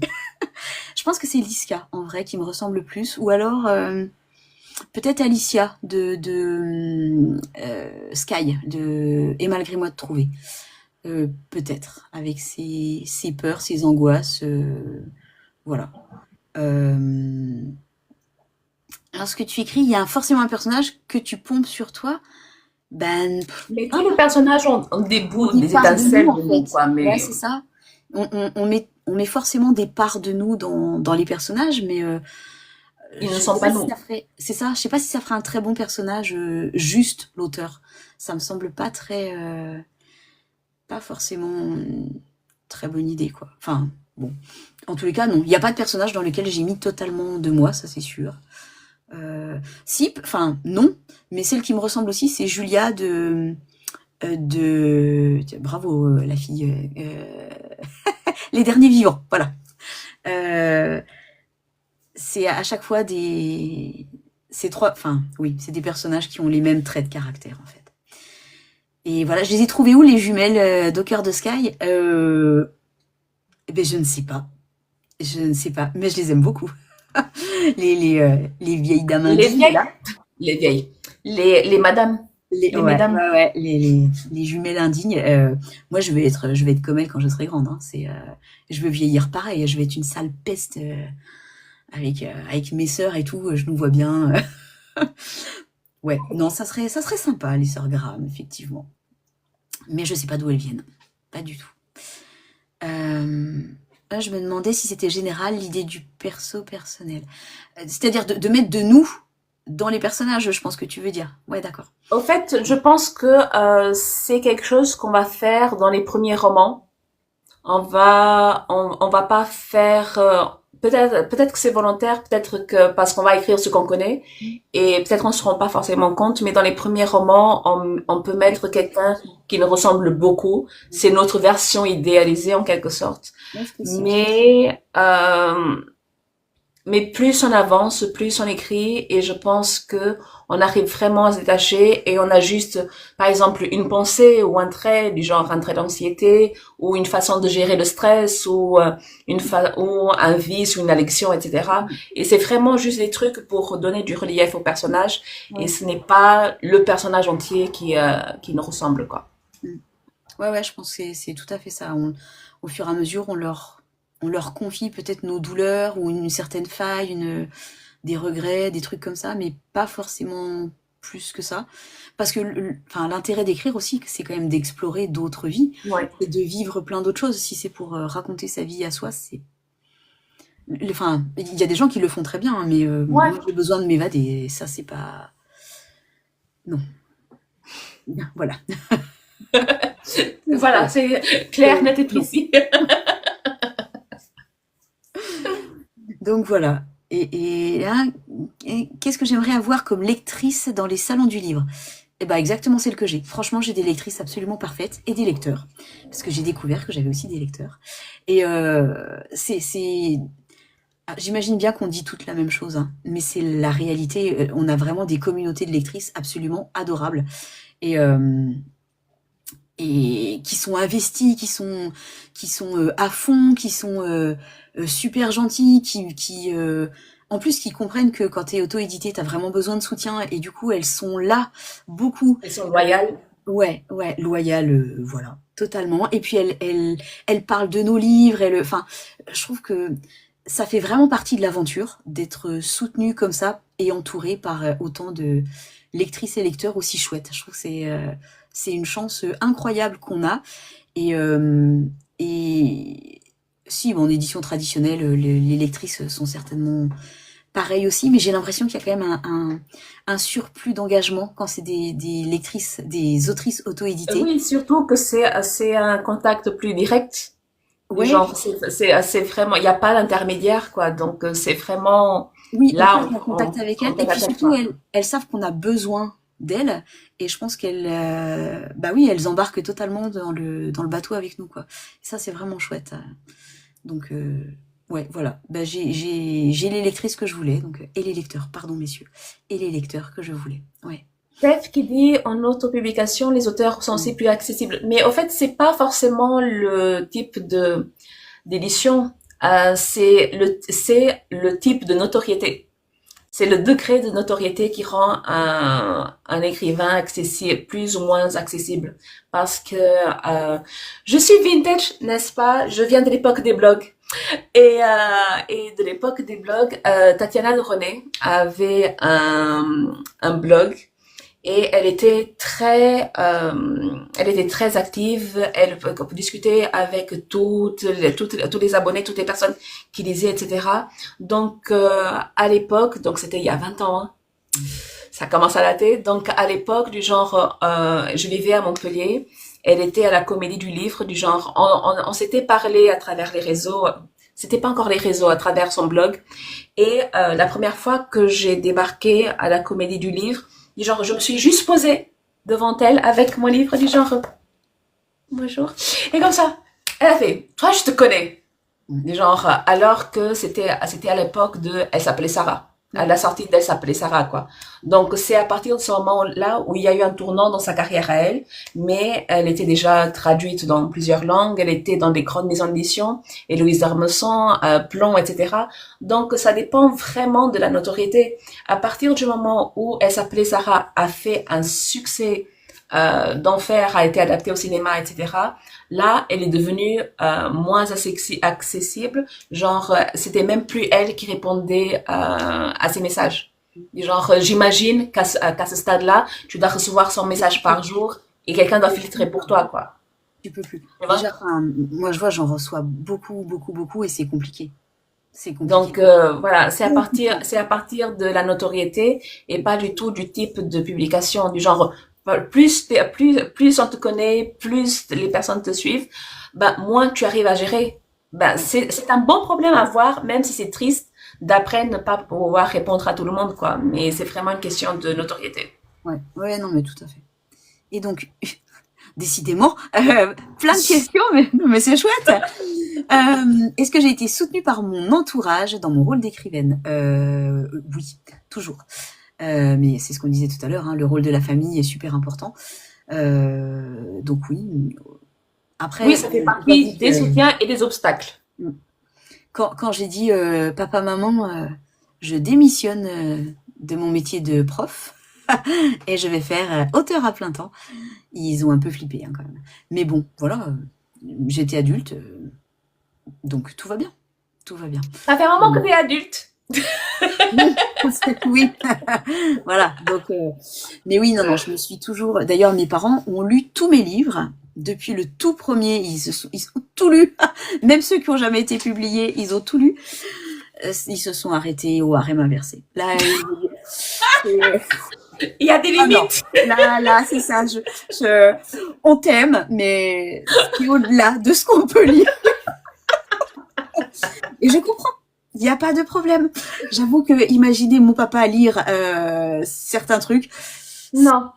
ouais, j'aimais pas trop, quoi. Donc voilà, là comme ça au moins, c'est réglé. Ils ne lisent plus, c'est parfait. Écoute, moi j'écris en français, donc forcément ma famille ne va pas me lire, elle ne lit pas en français. Ouais. Donc ça c'est fait, ça c'est réglé. Mais par contre, ma mère, l'entourage de ma mère est religieux, donc c'est le clergé. Ouais. Et mon père spirituel est un archevêque catholique. Et un jour il a dit, j'aimerais lire une de tes histoires. Non, C'est ça. non, absolument pas. Du genre, je n'ai pas du tout honte de ce que j'écris. C'est juste que je vais pas te faire lire de la romance avec des scènes de sexe dedans. Ouais. Non, C'est ça. non, du genre, ça ne passe même pas à l'esprit. Et le truc, c'est que je suis sûre, parce que lui au moins saurait lire en français, ma mère aussi, mais ma mère ne me lit pas, ça c'est sûr. Et le truc, c'est que si j'avais des livres chez ma mère, je suis sûre qu'elle lui en a passé au moins un. Fais semblant que je te connais pas. Ouais, c'est ça, voilà. C'est pas moi. Et non. Du genre, non. Et ça, c'est un truc que je vois parfois dans les réseaux. Il y a des filles que les parents veulent lire, donc elles censurent les passages, donc elles collent ou alors elles barrent du genre, ils se font des bisous. Tourne la page, ils se font des bisous. Ouais, comme ça. Oui. J'avais fait ça dans un de mes bouquins. J'avais collé des post-it sur les pages de la scène et voilà. Vas-y, c'est pas pour toi. Tu lis pas, maman, c'est pas bien. Tu lis pas. Ah bon. Mais voilà, donc je viens pas d'une famille de grands lecteurs, mais en plus, 99% de ma famille ne parle pas français, donc ça c'est vite réglé. Et Oui. parfois ça me rassure. Ouais, non, mais je comprends bien. Et du coup, attends, une dernière question.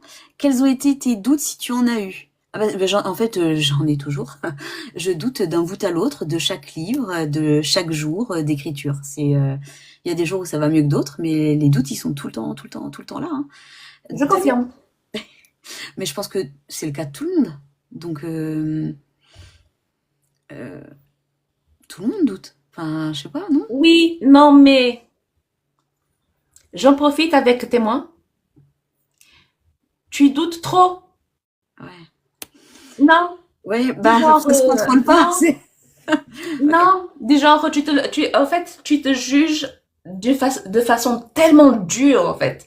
C'est ça, c'est pas une question de douter, c'est que tu te juges de façon tellement dure, tu te critiques d'une façon tellement dure que tu ne vois pas ce que tu crées. Que tu n'as plus bon, personne n'a une objectivité sur nos propres créations, mais tu ne vois pas que c'est ok.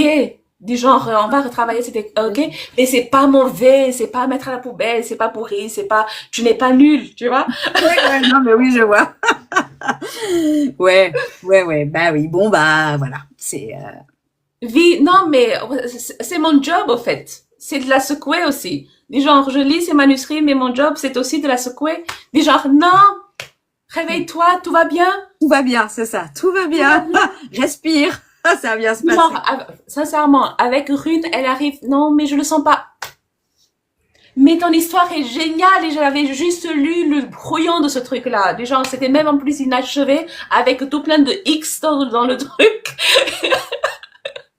Et comme ça, Ouais, mais ton histoire est géniale, mais vas-y, fonce. ouais. Donc, mais non. En fait, on peut avoir des doutes, mais Anna est beaucoup trop sévère envers elle-même. Donc, ça, est-ce qu'un jour elle va s'en sortir? Je n'en sais trop rien. Du Ouais, genre, c'est ça, voilà. je trouve que c'est un trait de caractère, hein, Voilà. donc voilà. Donc, mais voilà, voilà, elle doute trop. Voilà, ça c'est Ok, mon avis personnel de l'autre côté de la barrière après. bien, je note. Je vais travailler dessus. Il y a Oui, c'est Abby ça, qui j'ai un demande, problème, j'ai pas la suite. Mais le pire, c'est que moi aussi j'ai le même problème. Moi non plus, j'ai pas la suite. Je sais pas ce que je vais raconter après. Enfin, si, non mais c'est globalement. ça quand on est jardinière, non mais Ouais, ouais. ouais, Quand ouais, on écrit à la one again. ouais. Il y a Abby qui me demande si je suis romancière. Oui. Et mon nom là, tel qu'il est, c'est mon nom, c'est mon vrai nom, c'est mon nom de plume. Je n'ai pas pris de pseudo. J'ai dit à mon père quand j'avais 15 ans que je n'allais jamais changer de nom. Donc, et je savais même pas que j'allais écrire, en fait. J'ai jamais dit, je pensais pas que j'allais écrire. À l'époque, à mes 15 ans, je n'écrivais pas, je n'avais pas écrit un premier roman. Et je ne savais pas que c'était un métier, au fait. Je ne savais même pas, c'était même pas dans l'horizon des possibles. J'ai juste dit à mon père que je ne changerais pas mon nom parce que j'aimais beaucoup trop, mon nom entier, qui est imprononçable en entier. Du genre, en français, je peux pas mettre mon nom entier parce que on le prononce mal. En portugais, on n'arrive pas à prononcer mon prénom. Donc, c'est une misère. Il est pourri, mais je l'adore. Je le trouve très beau. Il est pourri, mais je trouve très beau. Donc, c'est pour ça que mes personnages aussi ont des noms pourris. Du genre, des pourris comme ça, du genre, mais ce sont des noms qu'on aime, mais ils sont pourris. Voilà. Donc, je suis romancière, oui, je suis une autrice de romance. Je suis une autrice de romance, pour le coup contemporaine. Et quand j'écrivais de la fantasy, c'est pas de la romance fantasy, c'était de la fantasy où je perdais des points. Mm. J'ai calculé. J'ai perdu plusieurs points. Il n'y avait pas de rédemption, en fait, dans cette histoire-là. Et le méchant était méchant. En fait, non, c'était un antagoniste, mais il n'y avait pas de truc, ah, parce que l'amour va le sauver. Non. Mm. Mm. Bon. Ouch. Je suis en train de toucher là où il ne faut pas encore. Ah, J'ai un problème, j'ai pas la suite. Oui, les jardinières. En fait, on aime le goût du risque, en fait. C'est ça le truc. voilà. C'est le goût du risque. Et je pense qu'on a fait le tour. Ouais, ouais. En même Anna, temps, est-ce que tu aurais quelque chose à dire du genre pour clôturer cette soirée? euh, non, La romance, c'est bien. Ouh. Non, je. Ah, Voilà, attends, merci puisque d'avoir été là. on va en profiter. La romance, c'est l'histoire centrale et l'amour, et ça se termine toujours bien. Voilà, exactement. Sinon, ça peut Si ça être se une termine pas histoire bien, c'est parce qu'il d'amour, ça pense. peut Voilà. être, mais c'est pas de la romance. Exactement. Et Voilà, au moins le mot de la fin. C'est pour ça que en fait, j'avais bien aimé Chant de l'encre, et quand arrive la fin, j'étais là. Du genre, qu'est-ce qu'elle a fait? ouais. Qu'est-ce qu'elle a fait? Non, c'est pas de la romance, ça pouvait pas être de la romance. Donc, voilà. Mais, voilà. Bon. Eh bien, Est-ce écoutez, que l'on... merci beaucoup à toutes d'avoir été là. Merci Joanne de m'avoir accueilli sur ce live. C'était un Euh, plaisir. J'espère que les ronflements du chien vous ont pas trop perturbé On parce entend, moi, en tout cas, j'entends rien. qu'il en écrase. Hein. Ah mon poupouille. Oh là là. Tu veux dire bonjour? Regarde, tu dis bonjour. Voilà. Il est Donc, beau, ce chien. mais, le chien, il est beau. Bon, allez, bah écoutez, des bisous à tous, à toutes, j'ai l'impression qu'il y avait que des filles ce soir. Et puis, merci Joanne, et puis Et à la prochaine. On attend ton prochain. ça marche. Bah toi, tu l'as dans fin juillet, début août, par là, à la louche. Bon, salut tout le monde. Je sais absolument pas comment on ferme ce truc, donc il Non, va. je ferme. Ouais, voilà, c'est bien. Merci beaucoup. Bonne soirée. Bye.